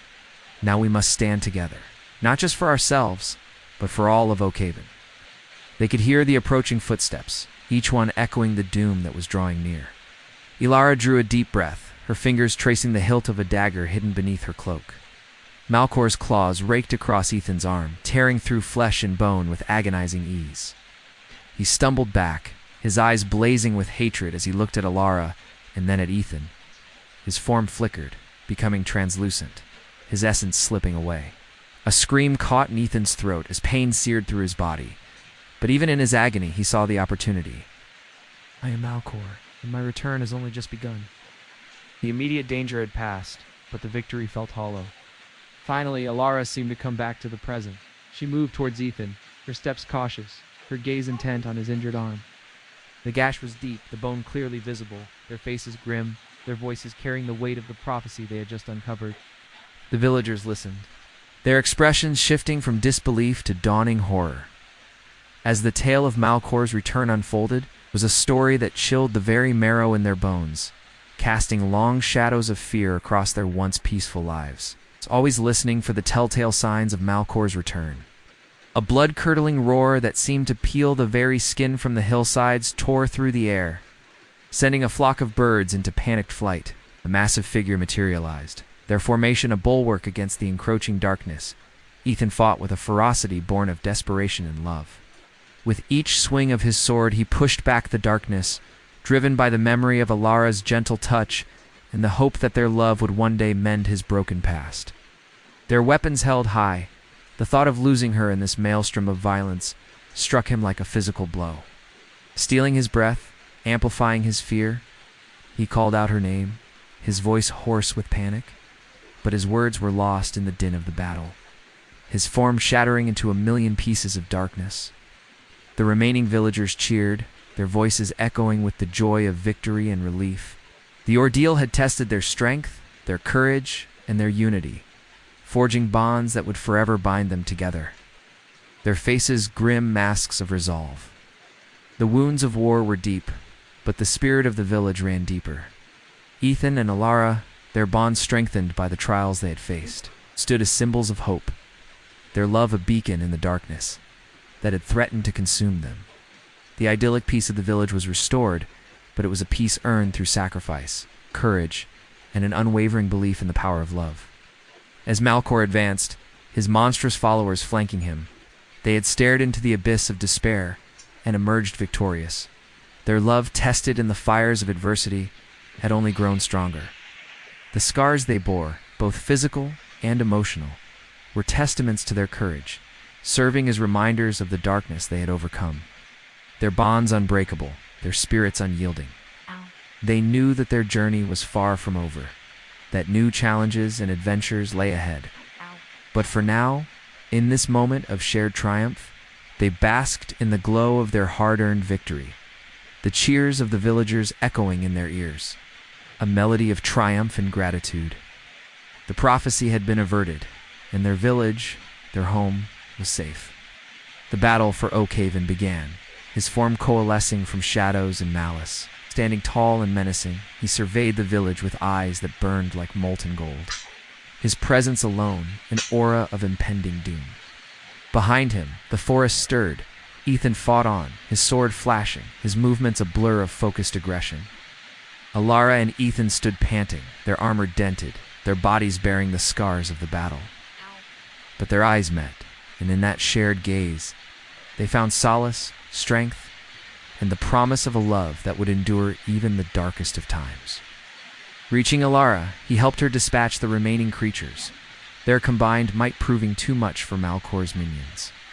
Determined to reunite with Alara and stand by her side once more, in the midst of the battle, Malcor himself, who stood amidst the carnage, his form radiating an aura of pure evil. The final battle had begun. As Ethan and Alara stood before Malcor, their love for each other and their home fortified their resolve. They fought not just as protectors of Oakhaven, but as individuals whose destinies were intertwined. Ethan spotted Alara surrounded by a horde of Malcor's minions. Her movements were fluid, deadly, but she was outnumbered, her strength visibly waning. And from the depths emerged creatures that defied description, twisted parodies of nature, their eyes glowing with malevolent glee. Malcor had returned, always ready to drop their tools and take up arms. The anticipation was a living thing, growing, feeding on their fears and doubts. And despite the young man's valiant effort to stem the flow of blood, it was clear that he needed help.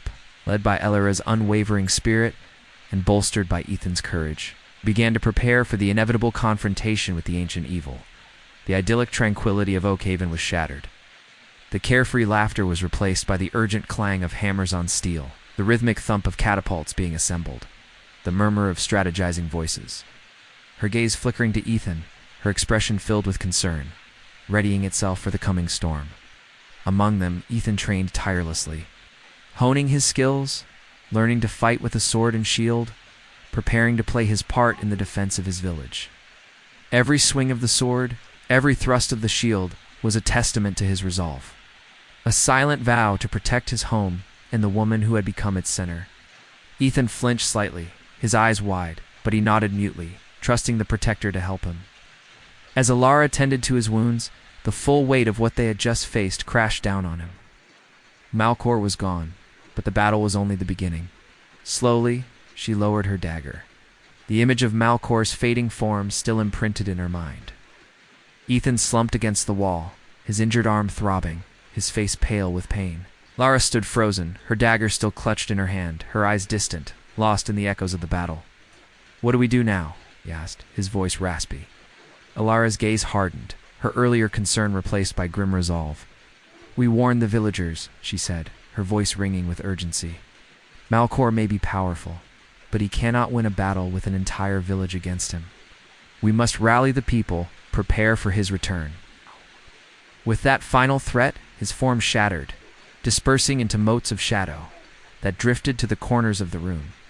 As Malcor faltered, surprised by Ethan's selflessness, Alara lunged.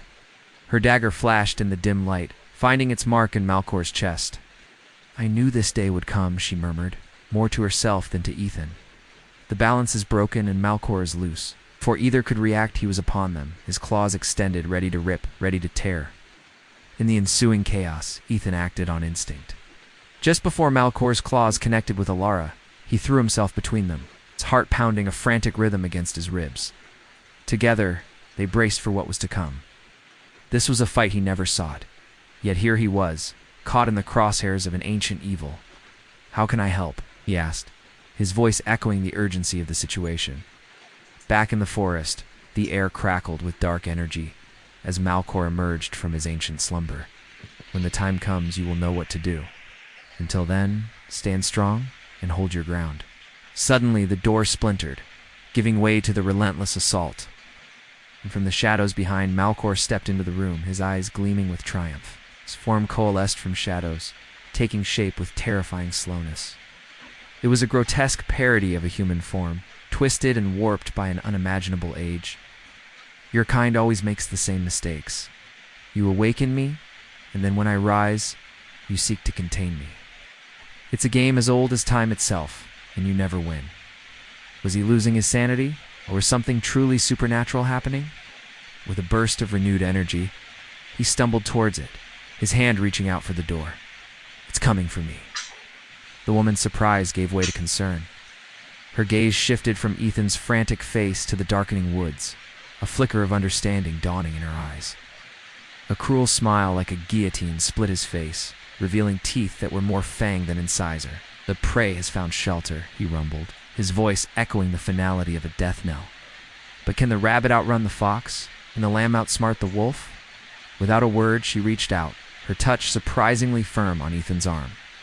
But before he could knock, the door swung open, and a woman stepped out. Her eyes, wide with surprise, widened further when she saw the wild look on his face and the blood rushing down his forehead.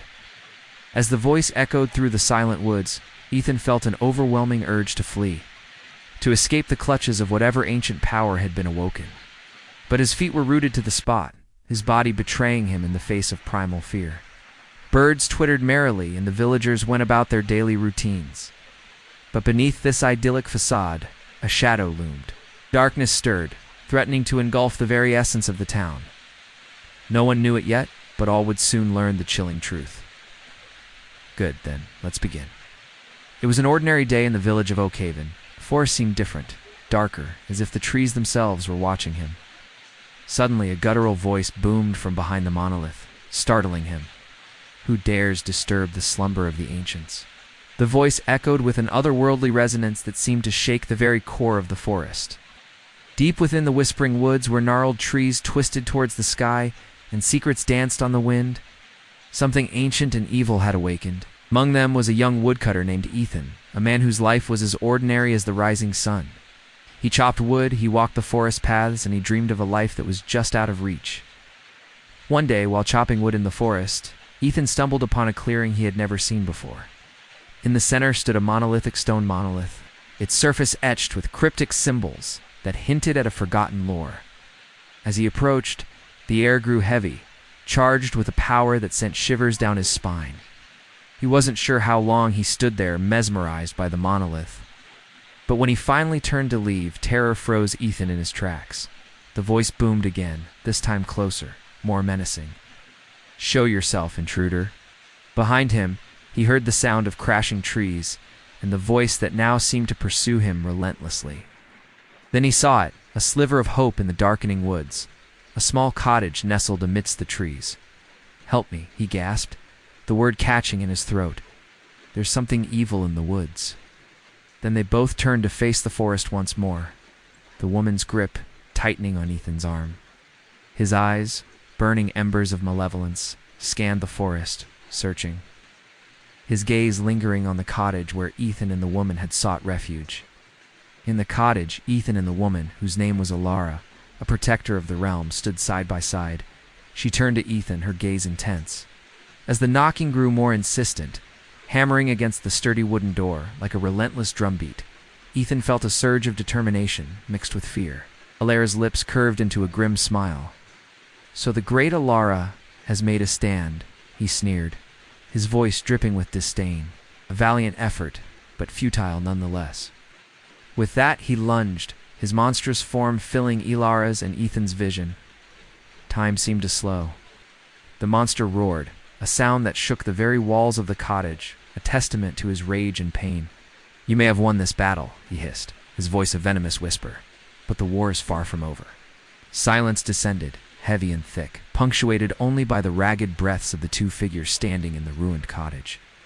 The silence stretched, broken only by Ethan's pained breaths and the distant cawing of crows. "You saved me," Alara said softly, her voice hoarse with emotion. "I owe you my life." "Let me help you," she murmured, reaching out. He looked up at Alara, his gaze earnest. Together, Alara and Ethan emerged from the forest. Yet in the face of this shared terror, the villagers of Oakhaven rallied. The entire village was transformed into a fortress as the days bled into one another.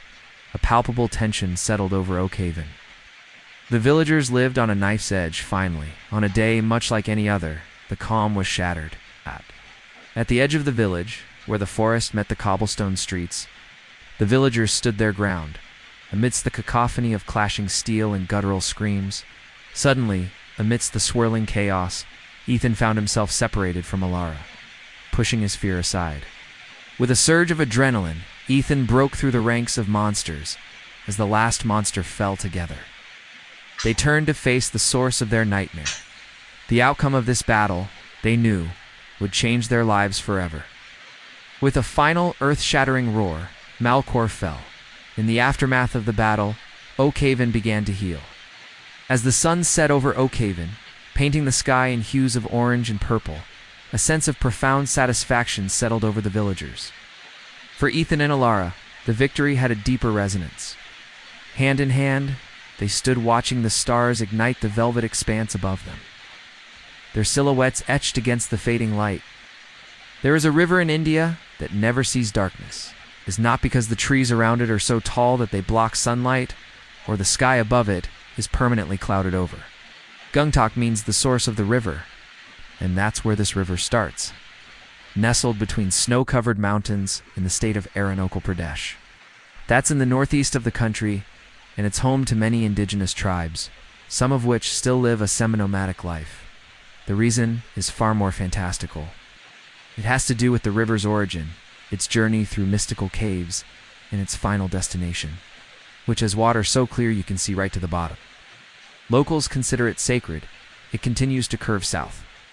But after about 16 kilometers, it turns north again and begins a new journey.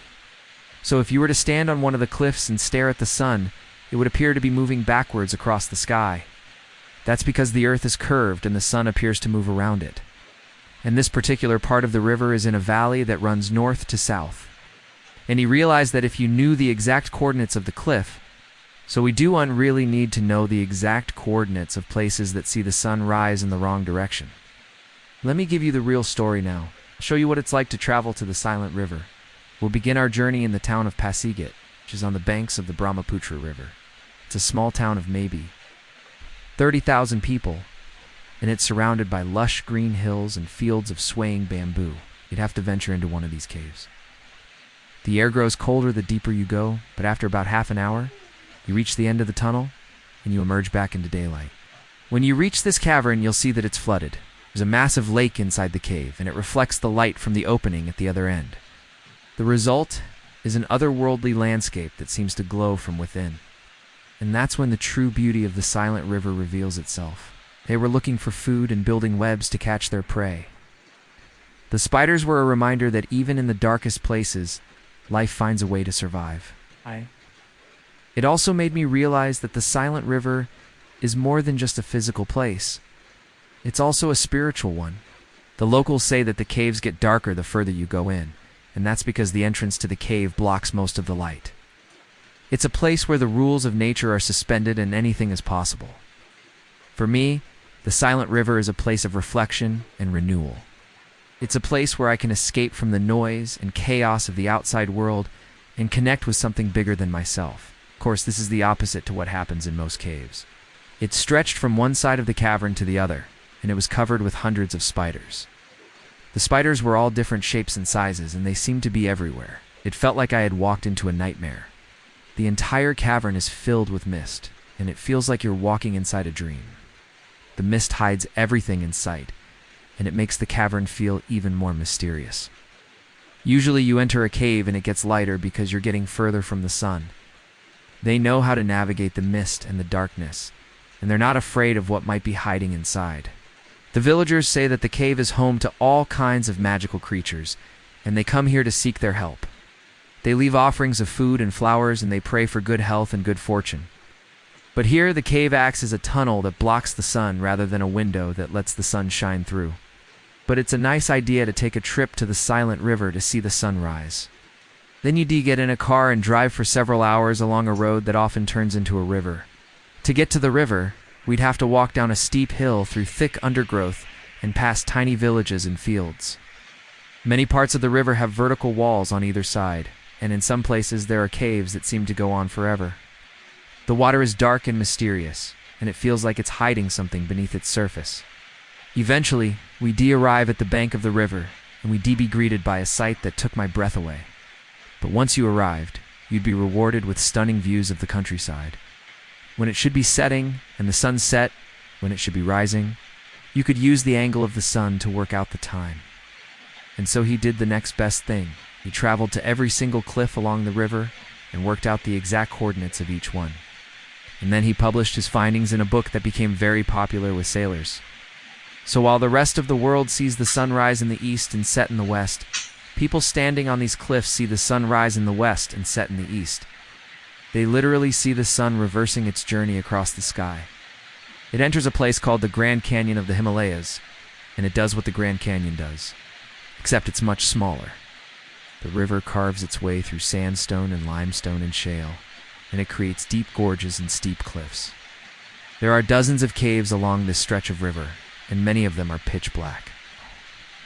No sunlight can penetrate all the way through the rock, probably because it bubbles up from an underground spring, and the water is believed to have healing powers. In fact, even the name of the river is considered sacred. It was named by the local Adi tribe, who call it the Sayun. If you wanted to spend some time alone and watch the sunset, you'd actually have to watch the sunrise. A couple of decades ago, a man called Philip Stone went to the cliffs of Silent River to watch the sunset. He was a mathematician, and he had an idea. He thought he might be able to use the cliffs to tell the time without a watch or a phone. Basically, he could use the sun to tell the time. And that's probably why only a few intrepid travelers make the journey here each year. It's not exactly somewhere you could go to watch the sunset with your friends and family. You wouldn't want to explain to your loved ones that in order to watch the sun go down, you'd have to hang upside down on a cliff for hours and watch the sky turn the wrong way round, meaning the goddess who flows. This is the story of Silent River and why the sun refuses to set there.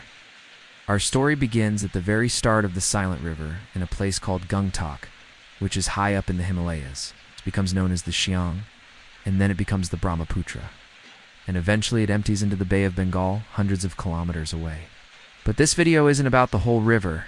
It's about the part of the river that stays hidden in darkness. The river isn't particularly big where it starts, but it flows from a lake called Baga. The river doesn't just flow north, though.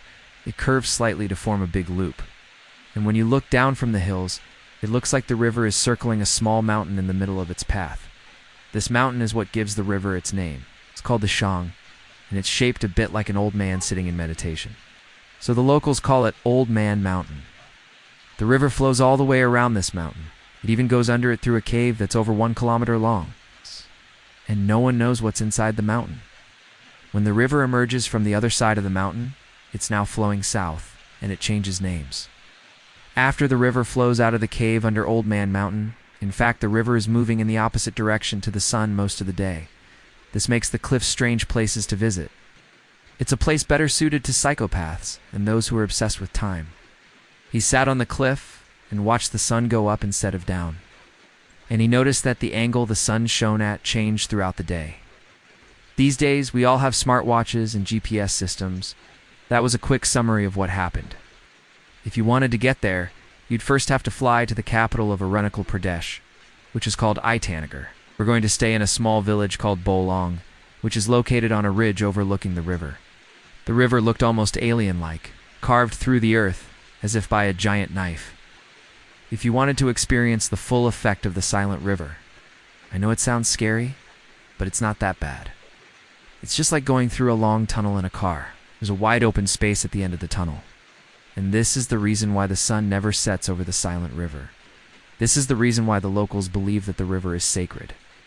It's also why some of them come to the river to perform religious ceremonies. What's really amazing is that the villagers have been using this cavern for centuries. I couldn't see any magical creatures during my visit, but I did see something else that was amazing. It was a huge spider web, but then I realized that these spiders weren't dangerous. They were just doing what spiders do. For the villagers, the river is a source of mystery and magic. Thanks for watching. See you next time. It's been a week since they drained the swamp. A week since I saw Old Man Jenkins floating past me in his wheelbarrow. One last defiant grin on his face before he took the plunge. It's been a week since I helped Mayor Quimby empty out his pool. There's a distance between us that wasn't there before. A silence that wasn't there before. Mrs. Beasley's cat, Midnight, is the only one brave enough to traverse this new landscape. She moves from house to house. The crack isn't there anymore. Well, most of us are. There were 8 of us when they drained the swamp, 7 when they filled in the creek. Now there are 5. Mr. Williams packed up his things and left right after the road cracked. He told us not to wait for him. He knew something we didn't. Ass! Something in his watery eyes told us he wasn't coming back. God. He drove away with the rising sun and hasn't been seen since. Yes. There's nothing to see here anymore. Nothing to remind me of what was here. And nothing to remind me of who I was. Yes. Last night, I dreamed I heard the bullfrogs singing. The chorus rising and falling around me like waves on the shore, further than the sun can reach. I walk until I find a frog, a turtle, a snake. It was bigger than the snapping turtle, maybe 9 inches long. I can't stay here forever. I know the city will eventually send someone to check on us, that someone will come to lead me away, to tell me it's time to go home. And when that happens, I won't need to remember. I'll get to go back to normal, back to pretending. I woe and have to remember that my skin crawls when I walk across a bridge, or that I feel the earth tremble beneath my feet, that I can't drink water from a garden hose without thinking about bullfrogs. Its shell was covered in algae, hadn't moved for a long time. I felt its cool, smooth shell beneath my fingers, raised its head and blinked, then closed its eyes and let me pick it up. I held it for a minute, then turned and walked away. I couldn't bring it home. I didn't want to keep it here. I just wanted to show it that I remembered. Anything to remind me that this place used to be real. I dreamed I could hear them because the water was back. What happens when the city comes for Old Man Jenkins? Who's going to remember then? Who's going to keep their memory of this place alive? Because we can't leave yet. We can't leave until we've made sure no one forgets. It's filling the ditches, lapping at the road, creeping up on the houses. I woke up this morning wanting to believe. And when the sun finally set, I went out to the road and waited. An hour passed, then 2. The chorus began. First it was a whisper, then a murmur, then a shout. They were singing about the rain, about the water filling the ditches, about the fish jumping, and the turtles sunning themselves on logs. They sang about dragonflies and mosquitoes, about snakes and minks, about newts and salamanders. They sang about cattails and bulrushes, about pickerel weed and water lilies. They sang about frog spawn and tadpoles, about the life that teems in this place, about home. I dreamed of muddy roads and dragonflies skimming the surface, until the first notes of dawn drifted across the sky. Then I went home and climbed into bed. I didn't close my eyes, didn't dream of water, didn't dream of home. Instead, I lay awake listening to the bullfrogs sing, knowing I wasn't alone, knowing that tomorrow I'd wake up remembering, knowing that the town would never disappear completely, because the swamp is always here. Dreamed of turtles sunning themselves on logs, of minks slinking through the reeds, of muskrats diving for cover. I dreamed of fish jumping, of salamanders slithering over rocks, of water lilies blanketing the surface. I dreamed of the swamp, of home. The road beyond has been barricaded off with sand and old tires. In fact, if you weren't here, you'd never know anything happened. The houses were still there, all in a row, silent, vacant, boarded up. I walk around them sometimes. Most of them are empty now, but a few still have lights in the windows. I don't dare knock. I don't dare ask if anyone's home. I don't want to hear another voice. Poured concrete over the crack, planted grass seed over the gaping maw of the earth. But it hasn't worked. I can still feel the tremors beneath my feet. Hear the rumble in my bones. We have no more water, no more power. I sat down on the ground and reached out a finger, blinked at me, then snapped its jaws. I laughed. At least something's still alive. At least something remembers. Most of our trees are dead, their branches stripped bare, reaching up like the bones of dinosaurs toward a sky that's too bright, too blue. I saw her at the barricades, looking back at her hydrangeas, then turned and walked away without a backward glance. He sat on his porch swing and drank lukewarm coffee while he watched us work. It was the longest I'd ever seen him without a smile, the quietest I'd ever seen him without a joke. He finally left after a fight. I didn't see it, but I heard Old Man Jenkins yelling, "Quimby, you son of a..." and then the screen door slamming. That was Friday. By Sunday morning, the mayor was gone. You wouldn't even know there was a swamp. They paved over it, laid sod, planted trees. Neither of us wants to be here. What else is there to say? I sit on my porch watching the road, waiting for the city to come collect me, waiting for someone to tell me it's time to go. Or maybe I'm waiting for an earthquake to swallow me whole. I don't know. Maybe that's why I came here in the first place. To fill that void inside me. To let something solid take its place. Set up a volleyball net, and within days had forgotten about it. This is how good they are at forgetting things. Like a car crash on the highway.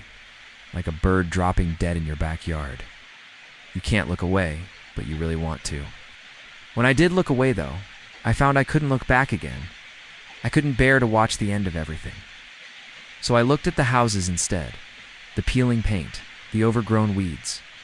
I looked at the street, the broken sidewalk, the unmowed lawns.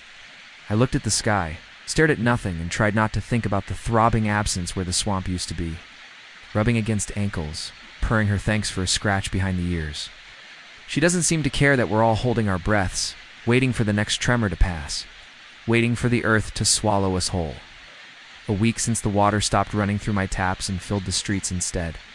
The sun beats down on us today. No breeze stirs the air. Not a single cloud mars the deep blue canvas above. And yet there isn't a soul outside.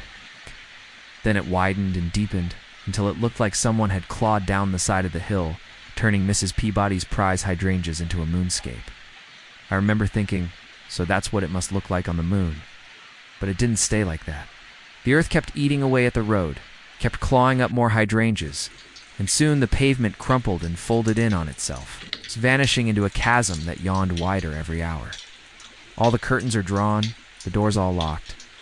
We're all hiding from the sun, but not hiding from each other. That's different now. We keep to ourselves these days. The crack appeared 3 days after they drained the swamp. It started as a thin line in the road, almost invisible. It's easy to forget things like that now, but we remember because we're still here. Mrs. Peabody left the day after Mr. Williams. She took midnight with her, bless her. The mayor stayed for 2 days. It leaves just me and Old Man Jenkins. We haven't spoken much since the fight. What's the point? In the beginning, it was hard to look away from the swamp. I do that less now. They rebuilt the road, sometimes at night. I hear a bullfrog croaking, but it isn't the same sound I remember. It's tinier, weaker. Then I woke up and the dream was gone. I walk further than the barricades, past the volleyball court, past the swings in the park, further than the trees they planted can hide me. This morning I found a snapping turtle sunning itself on a log. It was small, maybe 4 inches long. Later I found a painted turtle. The thing is, though, we can't stay here forever. What happens then?